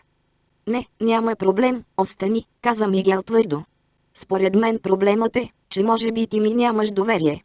Ако няма какво да криеш, защо не си ми показал това още преди години? Защото исках да ми вярваш. Представа нямаш колко важно е това за мен. Не мисли, че не е така. Искаш ли да видиш другия трезор? Там има също такива неща, нали? Ще ми трябва друга къща, за да ги изложа на показ. Майка ти винаги казваше, че очите ми са по-лакоми от стомаха, а това важи и за нещата, които купувам. Мигел осъзна, че досега си е губил времето. Ако баща му наистина искаше да крие нещо, нямаше да каже, че не желая да показва трезора. По-скоро така само ядоса баща си. Но съмненията останаха. Извинявай. Мигел, аз искам само най-доброто за теб. В работата ми няма нищо незаконно. Вестниците пишат какво ли не, за да продават реклами. От години ме наричат престъпник, но виждаш какво опитвам да правя за страната и колко много и връщам. Искрено говоря. Майка ти ме научи на много неща и отвори сърцето ми. Мигел погледна към Соня, която стисна устни и кимна. В такъв случай трябва да помоля за нещо. Преди да убият Раул, той се молеше и каза, че картелът би платил всичко. Ако работи за нас, защо ще иска картелът да плаща? Баща му свира мене. Не знам. Фернандо назначава сам много от хората. Не се съмнявам, че някои от тях може да са работили за картела, и ние ги спасяваме от този живот. Мигел си поедах дълбоко. Ако те питам нещо, обещаваш ли да кажеш истината? Баща му кимна. Ти работиш ли с наркокартелите? Рохас се усмихна слабо и отклони поглед. Не, разбира се. Добре, извинявай. Баща му се задави. Внезапно се приближи до сина си и го прегърна силно. Ти си единственият ми син. Ти си моят свят. Трябва да ми вярваш. Звезда, звезда, звезда. Лъжата причини дълбока болка в сърцето му и го върна към спомена за убития му брат, чието очи блестяха странно, последван от спомена за жена му в ковчега, с бяла като гипс и безжизнена кожа. Лъжата беше като смърт. Докато прегръщаше сина си, се опитваше да си внуши, че не убива нито себе си, нито Мигел, като крие истината от него, и че всичко, което прави, е за доброто на сина му. Но болката се оказа толкова силна, че му се прииска да може да отведе Мигел и Соня в задния край на трезора, да отвори добре маскираните врати и да му покаже втория трезор, вграден в този, където чакаха изпиране милиони американски долари. Той трябваше да изповяда греховете си. Мигел не биваше да научава всичко от други хора. Но друга част от Рохас се бореше упорито срещу това. Всичко трябваше да остане както досега. Жена му така и не беше научила грозната истина, не трябваше да я научава и синът му. Рохас пусна момчето, вгледа се дълбоко в очите му и потръпна. Да, лъжата беше като смърт. 34. Ръката на Фатима. През граничен тунел. Калексико, Мексикали. Мур не съжаляваше за решението си да бяга обратно през тунела. В края на краищата реагираше едновременно на две неща. Едно, забелязаха ги, и две, в склада имаше много хора. Въпросът беше да се бият или да бягат. Разочарова се от факта, че мисията за проследяване на парите приключи. Следата изстина в мига, когато онзи буклук го видя. Казваше си, че не би могъл да действа по друг начин. Просто въпрос на неподходящо избрано време, както в Сомалия, където го изпратиха с няколкодневно закъснение и с по-малко пари от необходимото. Да, двамата с Ансара щяха да кажат на Тауър за онзи джип и щяха да го проследят с спътниците и с цивилните информатори, а дори можеха да издействат разрешение да го спрат и да конфискуват оръжието и парите, но Мур се беше надявал да намери много по-солидни доказателства за връзките на картела с Хорхе Рохас или поне с някоя от фирмите му. Ансара тичаше по тунела и увеличаваше разстоянието помежду им, а Мур забави ход, защото чуваше тропането от обувките на мъжете, които слизаха по стълбата зад него. Спря, обърна се и залегна. Една фигура, осветена от трепкащата светлина от входа на тунела, затича към него с протегнати напред ръце. Мур забеляза лицето му, това беше шофьорът на камиона на картела. Облегнат на лакти, Мур стреля веднъж в гърдите на човека отсреща, който се завъртя, удари се в едно от таблата и падна по гръб. Появиха се и другите двама, а от цевите на белгийските им пистолети бляскаха пламъци. Един куршум се заби в тръбата до лакътя на Мур. Долните от блясъци издаваха позициите им и разчитайки на дългогодишния си опит, както и на гнева си, се прицели в първия от двамата, прати два куршума в гърдите му, след което отмести мерника леко вдясно и изпразни пълнителя си във втория мъж, който отстъпи назад като ударен от ток. Докато хвърляше пълнителя и се надигаше, за да последва Ансара, далечният край на тунела изчезна. Просто така. Звезда, звезда, звезда, слабият лъч светлина, който падаше върху дървената стълба, изчезна за наносекунда, заменен от огромна стена пръст и прах, последвана от експлозия, която изригна от двете стени на тунела и изхвърли мръсотия и камъни, както и парчета гради във въздуха. Мур познаваше много отблизо звука на циклотриметиленови ятринитрамин или пластичния експлозив с 4 и когато върху него се посипаха отломки, последва втора експлозия, този път много по-близо. Земята се разтърси, след което се чу нова експлозия, още по-близо от предишните. Мур се завъртя и затича и за втори път викна на Ансара да бяга. Този път викът му се дължеше изцяло на рефлекси, а приятелят му не се нуждаеше от покана. Мур търчеше по завоите, като вярваше, че те го предпазват, но последователните взривове, които раздираха тунела, наближаваха. От дясната му страна се появи малкият параклис с свещите. В него Ансара опитваше да вдигне Рубен на рамо. Мур изруга, без да спира. Остави го. Трябва да вървим. Още е жив. Следващият взрив беше толкова близо, че Мур помисли, че тъпанчетата му са се спукали. Тунелът се изпълни с облаци прах и отломки, които угасиха свещите и блокираха Ансара, който се молеше за още секунда време. Задъхан и заслепен, Мур тичаше напред, без да знае дали партньорът му го следва. Блъсна се в стълбата в мига, когато съвсем наблизо, там, където свършваха акустичните панели, пръстта от поредната експлозия отскочи от стената и го засипа до кръста, застоялият въздух изсвистя като змия и облакът прах го блъсна в лицето. Мур си поедах и усети, че устата му е пълна с пясък, закашля се силно и опита отново да си поеме дъх, като в същото време мигаше усилено, за да премахне парливата болка в очите. Опита да се обърне, но краката му се оказаха затиснати от пръстта. Извика името на Ансара, но между него и колегата му имаше тонове земя. Изкрещя отново и блъсна си умруци по купчините пясък, защото знаеше, че сега Ансара и момчето се задушават, а той не можеше да направи нищо. Взе да рови пръстта и пясъка около джоба си, като почти не обърна внимание на кръвта, която капеше от ръката му. Извади телефона си, но ръката му трепереше толкова силно, че го изпусна. Опита да се успокои, закашля се отново, вдигна телефона и набра Тауърс. Взривиха шибания тунел. Заровен съм. Чуваш ли ме? Взривиха тунела. Чувам. Идва екип. Мамка му. Забелязаха ни. Измъкнаха ли се с оръжието? Май да. Черен Форд Експлорер. Вероятно сега излиза от склада. Провери съгледвачите си. Ясно. Мур, ти чакай. Идва помощ. И аз ще дойда при теб. Цели 5 минути освобождава единия си крак и когато успя да го измъкне в опит да излезе от дупката, чу гласове в спалнята. Някакъв непознат го викаше по име. Тук. Викна той в отговор. Светлината на едно фенерче го заслепи за миг, но притежателят му го угаси. Мур вдигна поглед към човека с черна маска и униформа на специален агент от ФБР. Мъжът метна автомата на рамото си. Мамка му. Мур го изгледа. Побързай. Приятелят ми е долу с едно хлапе. Заровене. Ще се задуши. Господи. След 10 минута освободиха Мур, който се заизкачва по стълбата, като охкаше от болка в ръката. Метални късове от една опора бяха се забили в бицепса му. Но раната не го измъчваше толкова, колкото мисълта за Ансара. Мур остана в спалнята, като ходеше напред-назад, и когато един от членовете на екипа излезе и каза, че ще им трябва багер, му се прииска да слезе и да копае с голи ръце. Мур се облегна на стената, изруга и лицето му се сбърчи от вкуса на пясък в устата. Мислите му го върнаха в тунела, чак до малкия параклис, където Ансара издъхваше. Мур потрепери. Искаше да крещи. После изтича от къщата и затръшна вратата след себе си. Може би е прокълнат. Да, това е. Ако човек стои около него достатъчно дълго време, ще умре. Още колко ли такива неща можеше да понесе? Колко призраци могат да живеят в главата му? Отвън на улицата Тауърс излезе от една необозначена кола. Да се махаме от тук. Мур погледна назад към къщата.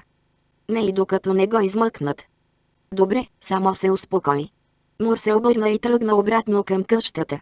Дойдоха още хора и отцепиха цялата улица. Циркът започна, един полицай започна да гони съгледвачите на ФБР и наркокартелите, любопитните съседи, децата, някои от които тичаха наоколо по памперси, а също и бездомните котки и кучета. Мур и Тауърс се върнаха в спалнята, а няколко агента разчистваха отломките в тунела с ръце и с прикладите на автоматите си, докато чакаха оборудването за копане. Знаеш ли, той щеше да ме учи да карам планински велосипед? Запита Мур. Каза ми, че изобщо не ме бива. Тауърс поклати глава. Не го прави, приятел. Не се изтезавай. Сега умира. Тауърс каза строго. Слушаш ли какво те говоря? Екипът стигна до Ансара и Рубен чак в един следобед на следващия ден и Мур, когато Тауърс успя да накара да иде в хотел, за да се изкъпе и да се преоблече, се беше върнал, за да чака да извадят колегата му и момчето и да ги сложат на пода в спалнята. В лицето и почти цялата лява страна на тялото на Ансара се бяха забили камъчета, което значеше, че може да е умрял от експлозията. А по тялото на Рубен, вероятно защитено от мъжа, се виждаше само раната от ножа. Една от ръцете на момчето беше свита в юмрук, а другата стоеше отворена и на Мур това му се стори малко странно. Той клекна и внимателно отвори ръката, в която намери изцапан с пръст златен медальон. Мур изруга още веднъж, защото знаеше точно какво вижда. Медальон Хамса от 8 на 10 каратово злато, символ от Близкия изток, наричан още ръката на Фатима по името на дъщерята на Мохамед. Медальонът имаше формата на човешка длан с фина изработка, която загатваше за коприна. Мюсюлманите я носеха, за да се предпазват от уроки. В тъмния тунел двамата с Ансара изобщо не бяха обърнали внимание на свитата в юмрук длан на момчето. Когато то го хвана за ръката, може би искаше да му каже нещо или да му даде това. Мур затвори очи и стисна медальона в шепа. Фармасия Национал, улица Бенито Хуарес до моста Санта-Фе, Хуарес, Мексико. Пабло Гутиерес беше убил агент на ФБР в Калексико по време на мисия в помощ на Педро Ромеро, който търсеше квартири за работниците за новия тунел на картела Хуарес. Агентът се беше престорил на Сицарио, но не знаеше, че е разкрит и че Пабло знае много добре какъв е. Ромеро беше гледал как Пабло завързва мъжа за стола в една от къщите на картела до границата. Агентът отричаше да работи за американците, дори и след като Пабло отряза малките пръсти на ръцете му с лозарска ножица с тъпи и ръждиви остриета. След като още 2 пръста паднаха от дясната ръка на агента, той се раздърдори като малко дете и си призна всичко, което знаеше за работата на картела в района, или поне казаното от него звучеше убедително. На Пабло му беше все едно. Коралес искаше от него не да разпитва, а да убие мъжа, но защо да не се позабавлява малко? Пабло благодари на агента, после вдигна брадвата и замахна няколко пъти за опит, а Ромеро извърна поглед и закри очите си с ръка. Агентът нададе смразяващ кръвта вик, Когато Пабло вдигна брадвата и му каза да не мърда, главата на мъжа падна след петия силен удар. Пабло за първи път виждаше толкова много кръв, а от тялото се излъчваше някакъв странен мирис, почти като от сурова риба. Заповяда на Ромеро да му помогне да пренесат стола и тялото на тротуара, сякаш изхвърлят буклука. След това закачи надпис на обезглавения труп: "Агенти на ФБР, махайте се от Калексико веднага." Изпратиха главата до щаба на ФБР във Вашингтон. Тя щеше да стигне до там за 3-4 дни. Но съседите, които се връщаха от работа, бяха видели грозната гледка на тротуара и полицията пристигна на мястото минути след като Пабло си отиде. Същата вечер Пабло беше се смял до сълзи, като гледаше репортажа по CNN с абсурдно крещящите чащи надписи като тенденция: "Мексиканската нарковойна пресича границата с САЩ." Онези да не мислеха, че това никога няма да им се случи. Толкова ли са наивни американците? Шибаните паци. Същата вечер обявиха Пабло за издирван престъпник в Съединените щати, защото някакъв тинейджер успял да го снима до къщата и предал снимките на властите. Пабло очисти и него. Сега разбираше, че добрите стари дни отминаха и работата му за Коралес и Лос Кабалерос, от една страна, и за картела, от друга, го разкъсваше. Чудеше се на кого да остане верен: на прекия си шеф Коралес, от когото се научи на всичко и стана дясната му ръка и който го отърва от живота на косач на морави като 18 годишен незаконно пребиваващ мексиканец в Лас Вегас. Или на Фернандо Кастильо, когото Пабло познаваше отскоро и който непрекъснато звънеше по телефона му. Решението си да отговори на едното обаждане той пазеше в тайна от Коралес, който ги накара да живеят като отшелници в 2 апартамента над аптека от веригата Фармасия Национал. Коралес твърдеше, че картелът няма да ги намери, защото не знае за приятелството му с собственика на апартамента, и Пабло му вярваше. Собственикът на аптеката, също приятел на Коралес, се занимаваше с контрабанда на лекарства, като се възползваше от митническата наредба на САЩ, според която в страната можеше да се внасят само лекарствата, необходими за лично ползване, и то задължително с копие на рецептата. Аптекарят работеше с един лекар и двамата изготвяха рецепти за лекарства за $1000. Макар и нищожен, този бизнес караше двамата съдружници да се гордеят, най-вече защото до момента нямаха заловено муле, забележително постижение. Коралес им се надсмиваше, защото картелът прекарваше контрабанда за милиони. Но нямаше да се смее още много. "Къде отиваш?" запита той от дивана, на който седеше попотник и дънки вече няколко дни, гледаше сериали, изпадаше в ярост, а после се успокояваше. Лявата му ръка все още висеше в презрамка, а бинтовете на рамото се сменяха всеки ден. "Отивам за обяд", отвърна Пабло. "Вземи достатъчно за всички, а?" "Добре." Пабло потръпна и излезе на стълбището. Слезе до първия етаж и отвори задната врата, за да излезе на уличката зад аптеката, където го чакаха хората на Фернандо Кастильо. 3 души с дълги якета, под които криеха оръжието си. "Горе ли е?" запита един от тях, младок на име Хосе, който преди време беше спорил с Коралес за една сделка в Ногалес и сега според Коралес заемаше мястото му на водач. Пабло кимна. "Има 2 камери. Внимавайте. И дано Бог ми прости."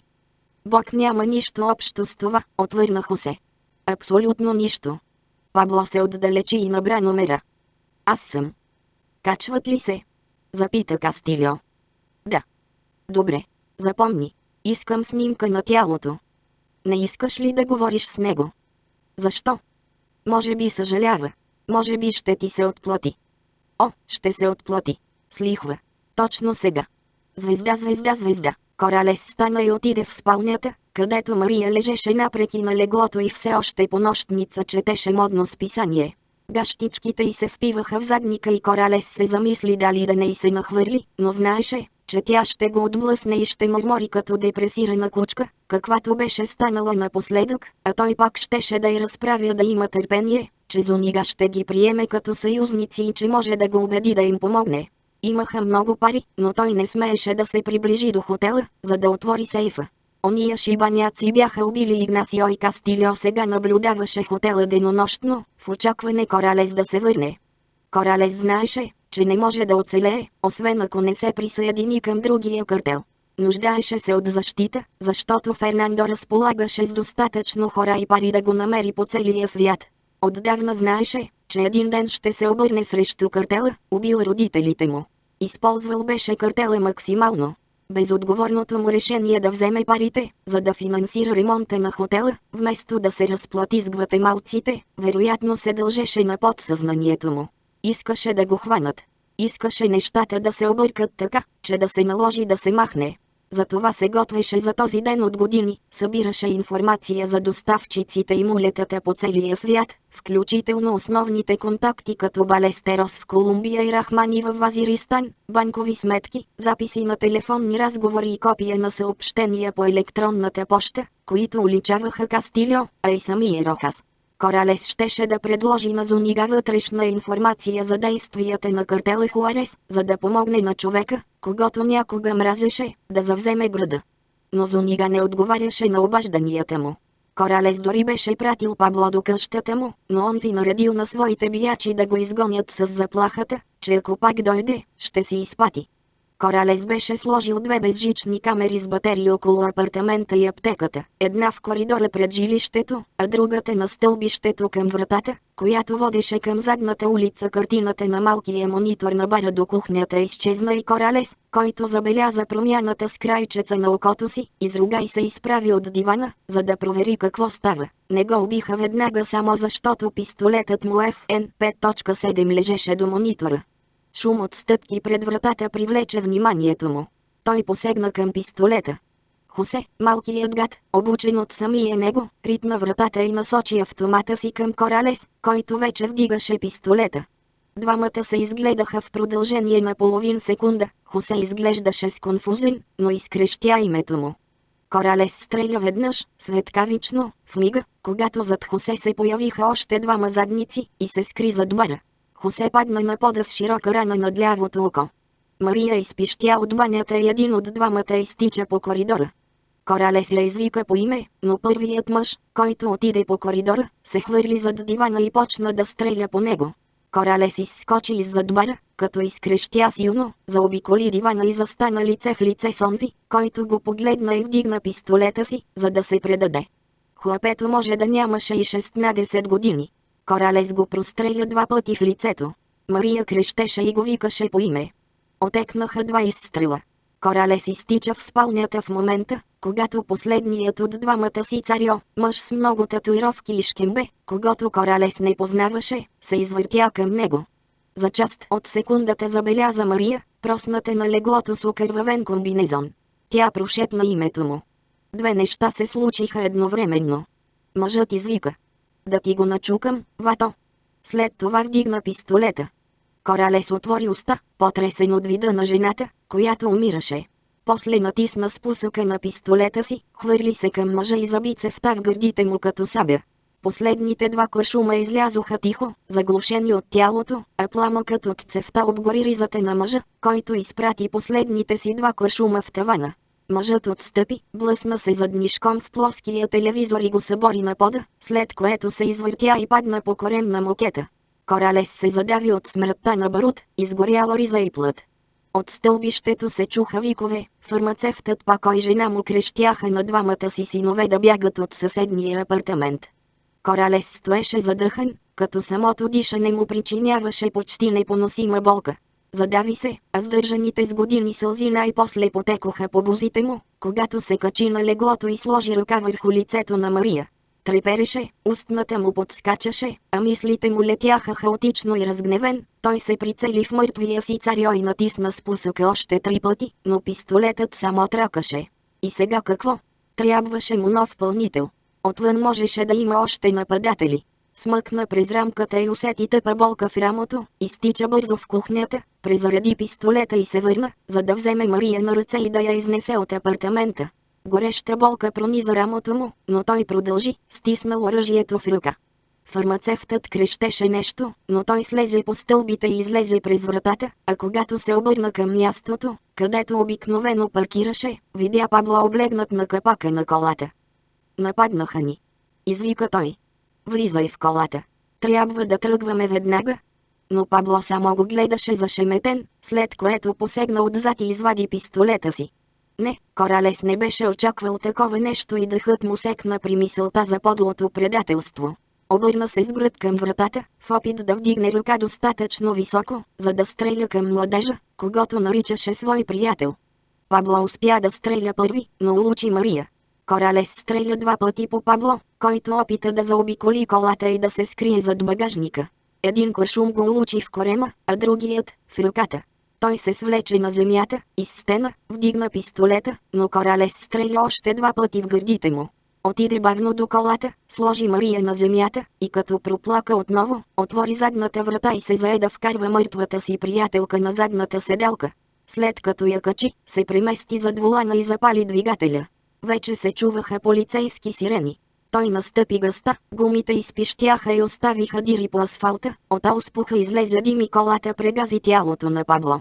Къщата на Зунига, Хуарес, Мексико. Коралес нямаше как да избегне съгледвачите от картела Хуарес, докато караше по черния път към къщата на Зунига. Двамата стояха на пост в малък квартал, където започваше черният път, и той ги забеляза на покрива. Тях пък ги наблюдаваха хората на Зунига, които несъмнено се намираха покрай оградата на имота, в паркинга до един навес северно от къщата.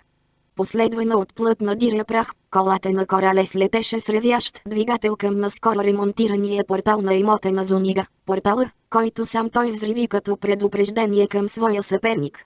Излезе бързо от колата, взе Мария и я понесе към портала, взря се в камерата и се разкрещя. Зунига, убиха моята жена. Убиха я. Трябва да говориш с мен. Моля те, говори с мен. Падна на колене, зарови глава в гърдите на Мария и зарида. В този момент се чу щракане и електродвигателите на портите забръмчаха. Коралес вдигна глава и видя през сълзи как портите от ковано желязо се разделят. Далеч зад тях, по асфалтирания път идваше самият Зунига с 2 телохранители. 35. Откровения и съмнения. Агенция за борба с наркотиците. Отдел контрол над лекарствата. Сан Диего, Калифорния. Мур седеше на бюрото на един следовател, който в момента беше на среща. За първи път се намираше в тази част на сградата, където работеха специални агенти, химици, фармаколози и програмни аналитици. Имаха много обширна мисия – да координират операциите с Службата за национална сигурност и с разузнавателния център на собствената си служба в Ел Пасо. Използваха компютри за проследяване на контролираните вещества, за да дават тактическа информация на партньорите си. Дори подготвяха законите на Конгреса от това място. Тук работеше впечатляващ екип от специалисти през цялото денонощие, защото, както Мурдочу да казва един аналитик, картелите не спят. Не спяха и талибаните. Медальонът, който Мур успя да вземе от ръката на Рубен, вече беше предаден на една от мобилните лаборатории на ЦРУ, пристигнала тук преди 30 минути. Техниците в микробуса използваха напълно автоматизирана система за бърз ДНК анализ, разработена от Центъра за приложни нанобионауки и медицина към Медицинския колеж на Университета на Аризона. Техниците проверяваха пробите през многобройни национални бази данни, включително тези на Агенцията за борба с наркотиците и на ФБР, а също и на международни организации като Интерпол, в който членуваха Пакистан и Афганистан, което означаваше, че щяха да имат резултат след няколко часа, а не след седмици или месеци, както ставаше в миналото. За финансирането на проекта помагаше нов консорциум за сигурност, създаден по 7-ма рамкова програма на Европейската комисия.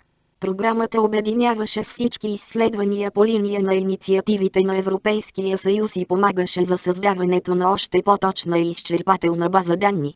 И точно тук се намираше проблемът. ДНК аналитиците откриха отпечатъка на Рубен, но Мур се съмняваше, че терористите, за които подозираше, че са преминали през тунела, ще фигурират в някой от списъците.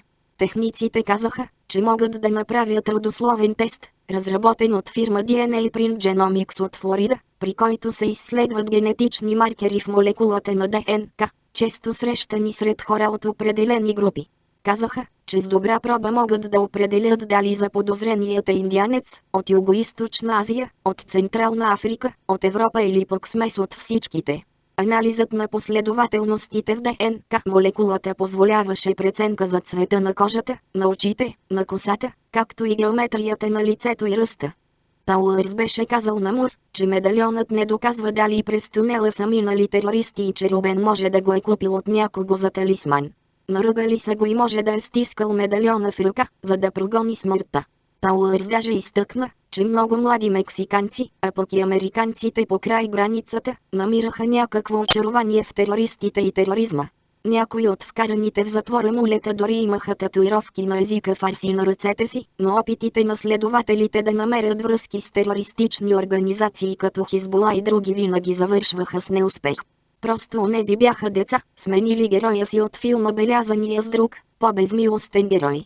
Мур пък беше отвърнал, че ако Ансара беше жив, щеше да се съгласи, че през тунела са минали терористи.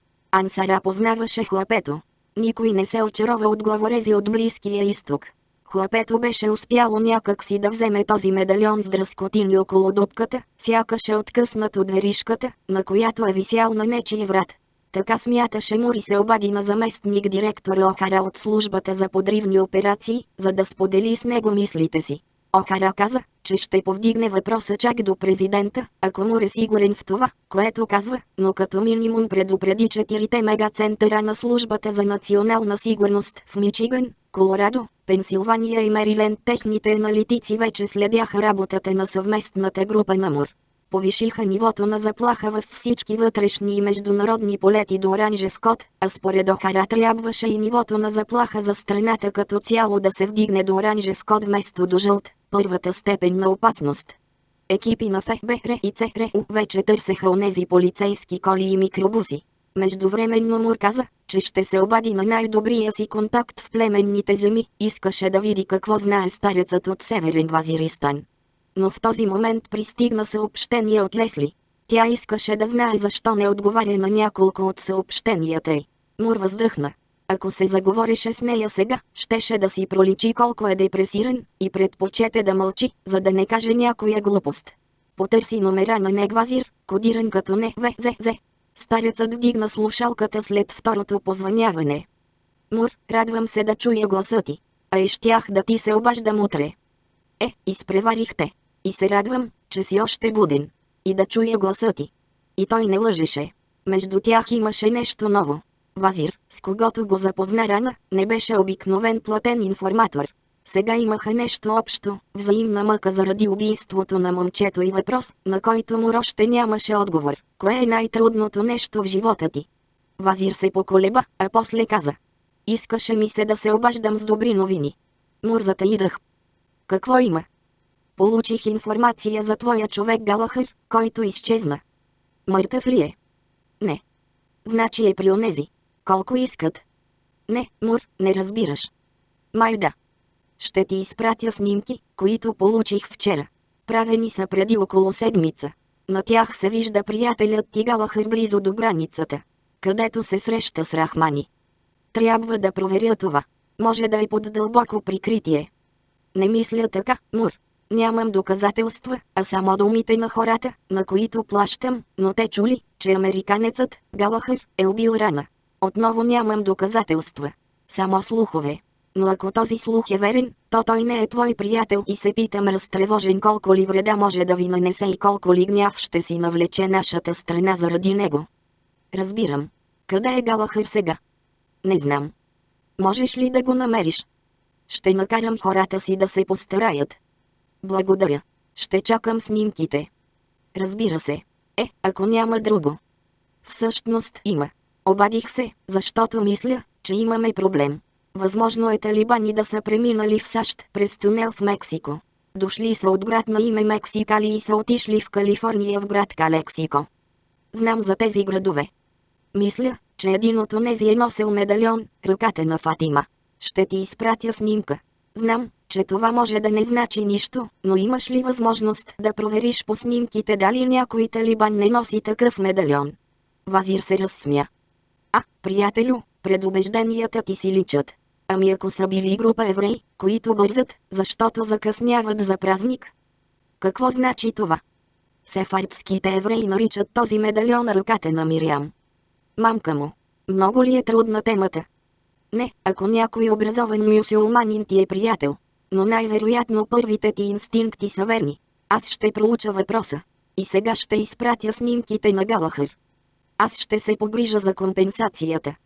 Благодаря, Мур. Гледай да се пазиш. Ще ти се обадя, когато науча нещо. Мур изключи връзката, след което веднага изпрати снимката на медальона, която беше направил със своя телефон. Остана седнал на стола си и разтреперен от новината за Галахър. Трябваше да чака съобщението на Вазир, в което можеше да има снимки на вероятен предател. Тауърс дойде тичешком. Открихме полицейските коли. В същото време телефонът на Мур звънна. Търсеха го от изненадващ номер, Зунига. Даде знак на Тауърс да чака и му показа кой е на телефона. Шефът кимна и замълча с широко отворени очи. Мур отговори на испански. Хола, сеньор Зунига. Хола, сеньор Хауърд, дойде отговорът. Колкото и да ми се искаше да ви убия за онова, което ми сторихте, имам много изгодно предложение. Телефонът издаде звук за получено съобщение, електронна поща от Вазир. Мур се намръщи и каза. Слушам ви, сеньор. В настоящия момент в хола ми седи господин Данте Коралес. Казва ми, че картелът убил неговата жена, затова сега иска да работи за мен. Разправя, че знае тайни за картела. И че може да ми помогне да го подкопая и да сваля Рохас. Казва, че има доказателства, с които може да постигне всичко. В такъв случай е много ценен, за вас и за нас. По-скоро за вас. Ще ви го доставя при две условия. Смятам, че цената му е $1 милион. Искам също и уверение, че нито аз, нито моите хора и организация ще пострадат. Мур задържа усмивката си. Американското правителство в никакъв случай нямаше да плати $1 милион на мексикански наркокартел. Сега Мур трябваше да прецени дали Коралес наистина струва нещо и да уреди да го измъкнат по друг начин от Зунига, на когото и без това бяха платили достатъчно. Сеньор, това са доста пари, а ние не знаем колко полезен е Коралес, затова предлагам да се срещнем тримата. За нас е необходимо Коралес да докаже цената си и аз имам няколко метода за проверка. Ако всичко мине добре, ще уредя плащането и ще приема мъжа. Ако и двамата установим, че не е толкова полезен, колкото сме смятали, можем да го предадем на властите и да обмислим нови планове за сваляне на картела Хуарес. Станалото в Сан Кристобал не можеше да се предвиди. Вярвам, разбирате това. Аз ще реша какво да разбирам. И искам да ви напомня, че не можем да предадем Коралес на федералната полиция. Той има твърде много съюзници там. Ще го предадем на мексиканските военноморски сили. Чувал съм, че може да им се вярва. Зунига се разсмя. И аз съм чувал същото. Кога можете да дойдете? До вечера. Да кажем, в 8. Ще се срещнем на обичайното място за трансфера. Съгледвачите им ще ни наблюдават. Много добре, сеньор. Моите хора ще ви посрещнат. Мур изключи връзката. Коралес е отишъл при Зунига. Може да направим сделка и да се здобием с важен свидетел. Отлично. Имам да ти кажа още нещо, преди да ми обясниш за колите. Или по-скоро да ти покажа нещо. Мур отвори съобщението на екрана и увеличи една от снимките, направена с телеобектив, на която ясно се виждаше Галахър пред палатка на хълм някъде във Вазиристан, седнал до Рахмани. Хората на Вазир бяха събрали забележително добра информация и от снимката Мур потръпна, защото познаваше Галахър от години и дори бяха работили заедно, включително и по време на мисията за защита на полковник Ходай. От Вазир знаеше, че хората на Рахмани са отговорни за убийството на полковника, което означаваше, че приятелят му Галахър вероятно ги е разигравал от самото начало. Човекът отляво е мой колега. Трябва да изпратя тази снимка на Охара. Този мъж може да е мръсен, а има достъп до нашата информация. Не знам какво точно им дава, но това е. Това е страшно нещо, мамка му, възкликна Мур, след като осъзна колко чудовищна е ситуацията. Тауърс изруга от изненада. Прати снимките. А после ще говорим за срещата ти с Зунига. А колите? Смятаме, че онези са се разделили, след като са излезли от къщата, но всички са заминали на юг, по втора улица и към летището. Намерихме 4 коли в едно хале в югоизточната част на града. Не са на полицията. Откраднати са и професионално пребоядисани като полицейски. Боята по някой от тях е още лепкава. Никой не знае как колите са се озовали в това хале, няма очевидци. Започваме разследване по всички бояджийски и тенекеджийски работилници в района. Регистрите на излитащите самолети. Ще ги вземем, но Федералната авиационна служба има информация само за 2/3 от малките самолети, а знаем, че ако нашите момчета са излетели, ще са на самолет, който не можем да проследим. Да. Ще ми се да мисля, че грешиш. Че това са група мулета с добър план за бягство. Откраднали са дрогата и опитват да я продадат. Толкова. Ще видим какво ще кажат ДНК резултатите. Надявам се да са отрицателни. Морис сумтя. Иначе сме допуснали да се промъкне група терористи под носовете ни и сега тя е в Съединените щати, което по мое мнение е малко по-сериозен проблем от това да сринем Хорхе Рохас. Тауърс се наведе над Мур. Може ли да ти напомня, че ти си специалистът по борба с тероризма? Затова искам да знам кои са тези копелета и какво правят сега. Вече работя по въпроса. И може би нашият приятел Коралес знае нещо. Телефонът на Тауърс звънна. Мур дочу достатъчно от разговора. Голяма престрелка в аптека в Хуарес. Местната полиция разпознала в едно от телата Пабло Гутиерес, буклукът, убил агента на ФБР и приятел на Ансара. Значи, очистили са Пабло, отбеляза Мур. Според теб кой го е сторил? Неговите хора според мен. Нали издирват Коралес, а и Пабло е разполагал с банда си Цариос. Знаеш ли? Запита Мур. Надушат ли къде е Коралес, всички около него умират. Звезда, звезда, звезда. 30 минути по-късно Мур обсъждаше във видеоконферентен разговор с шефа си Слейтър и заместник директор Охара снимките на Галахър. Двамата потвърдиха, че агентът не е включен в никаква операция и определено е минал на другата страна. Още не знаеха дали му плащат талибаните, картелите или пък пакистанската армия, но местните оператори получиха заповед да го заловят или убият. Всичките му кодове за достъп бяха заличени 24 часа след неговото изчезване, но като печен хакер Галахър умееше да влиза в компютрите и комуникационните системи на ЦРУ, а и вероятно не работеше сам. Резултатите от ДНК показваха данни за Мур Рубен, но имаше материал и от трети човек, вероятно от Близкия изток или районите около Сахара в Африка. Мур показа на един от техниците в микробуса снимките от Вазир. Ето този може да е човекът, отвърна техникът, като тупна с пръст по снимката на Мула Абдул Самад. Доста добре отговаря на профила. Мур се загледа в снимката, търсеше веришка или медальон, които обаче можеше да са под ризата на Самад. Обърна се към Тауърс. Още ли не вярваш? Добре де. Вярвам. А сега извини ме, излизам да повърна. Мур въздъхна и каза. Може ли аз да дойда? Двамата излязоха от колата и тръгнаха обратно към сградата, в която ги чакаше агент Уитакър. Идвам от Минесота с добри вести, поде той. Заловили са другата част от оръжието. Отлично, отговори Тауърс и се загледа в екрана на телефона си. Току-що получих съобщение. Полицията от Хуарес е заловила втория комплект оръжие от онзи джип, арестували са 3 си Цариос и са убили 2. А парите? Запита Уитакър. Не знам. 2 са избягали. Може парите да са в тях. Още ги издирват. Мислиш ли, че ако ги хванат, ще ни върнат парите? Запита Мур.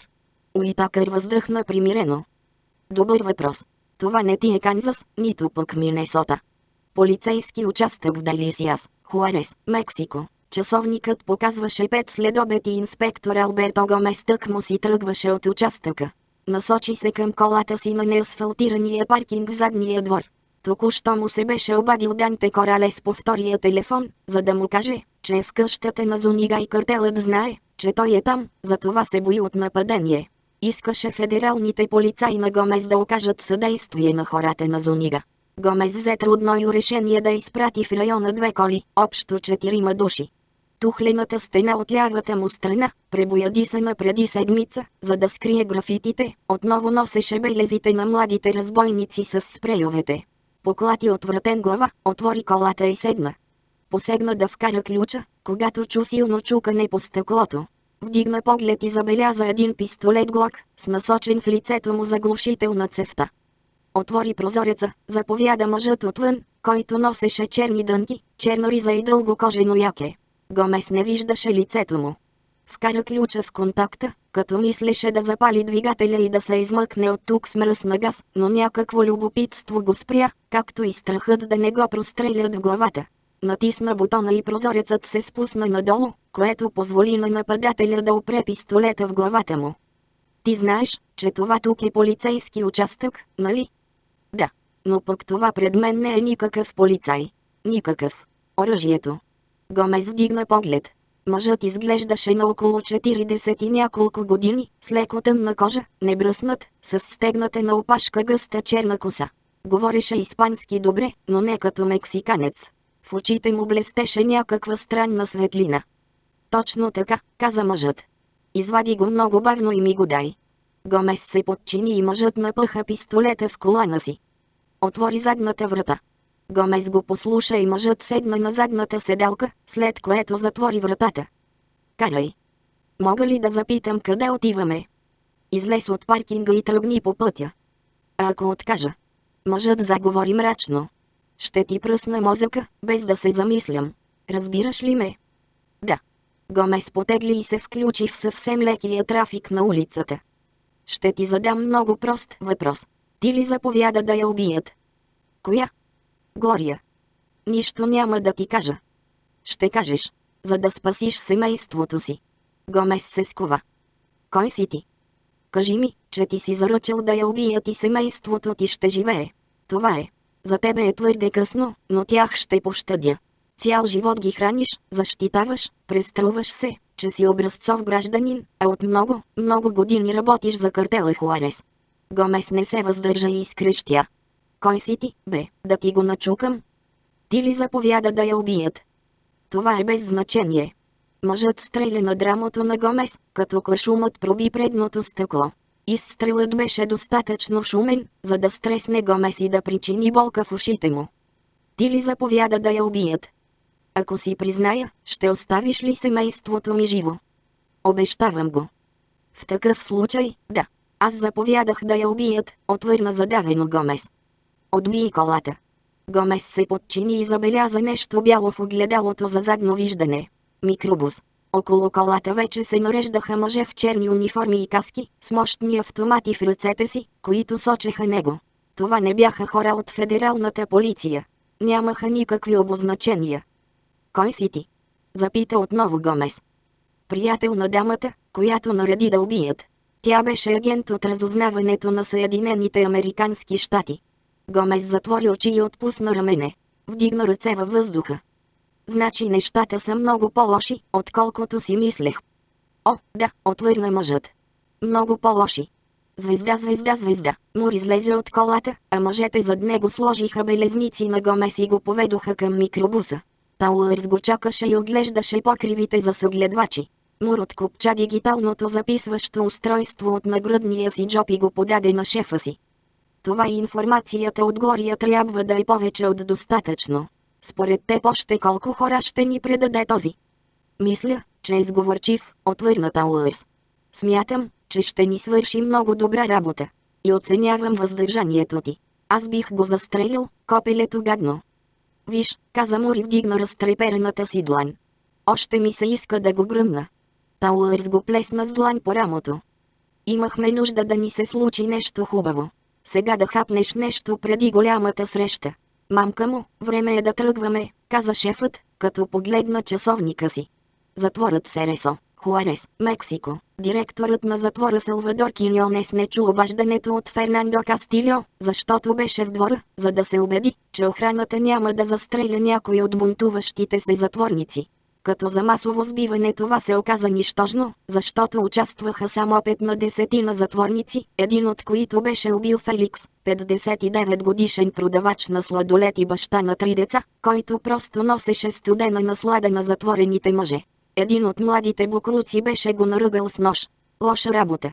Опиташ ли да държиш 3000 души в затвор за 1500, ще си имаш разправи и всеки ден. За да осигури известно спокойствие и в опит да поправи репутацията на затвора си, прочуд с жестоките бунтове, Киньонес позволяваше на обитателите му да си купуват малко спокойствие. Можеха да наемат килии с тоалетна и душ, да купуват малки хладилници, печки, вентилатори и телевизори, а дори и да плащат месечни такси за кабелна телевизия. Няколко килии имаха климатик. На затворниците се позволяваха посещения от съпругите им в специални килии, които наемаха за $10 за нощ. Всъщност, Киньонес беше създал малка затворническа икономика с частни магазини, от които затворниците без пари можеха да пазаруват срещу услуги или ако работят като продавачи. Твърдеше, че всичко това ги прави по-хуманни, но знаеше, че в края на краищата усилията му отиваха на вятъра. Освен това заплатата му като директор на този затвор, който се издигаше от бетоновата основа като бяло чудовище с огради и бодлива тел, не стигаше да издържа синовете си в колежа в Съединените щати. И затова Киньонес беше приел с радост предложението на Фернандо Кастильо за спогодба и за фантастични суми. Ало, Фернандо. Извинявай, че не отговорих на обаждането ти. Няма нищо. Трябва ми 6 души да идат в дома на Зунига и да убият Данте Коралес. Той е там сега. Ще се погрижа. Моля те, направи го. Изпратих някои от моите хора да свършат тази работа, но Данте ги уби. Дано твоите момчета имат повече късмет. О, не се тревожи, Фернандо. Когато Данте види кой го е погнал, ще се напикае.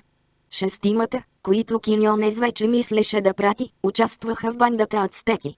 Те се явиха в кабинета му след 10 минути. Имаха татуировки по целите ръце като ръкави и бръснеха главите си. От свъсените им лица се виждаше, че очакват нещо лошо. Не е така, каза им директорът. Имам работа за вас. Плащат повече, отколкото можете да изкарате за цялата година. Ще ви осигуря оръжие и коли. От вас се иска да свършите работа и да се върнете в затвора. Пускате ни да излезем ли? Запита най-ниският, когато останалите наричаха Амиго. Всички вие излежавате присъди за убийство. Едно няма да ви дойде в повече, нали? Ами ако не се върнем? Запита Амиго. Няма да ви платя. И ще кажем на приятелите ви как сте предали групата тук, вътре. Ще ви потърсят през нощта. Знаете какво ще стане. Предвид всичко останало, тук ви е много добре и живеете в отлични условия. Добре се грижа за вас. Сега е време вие да направите нещо за мен.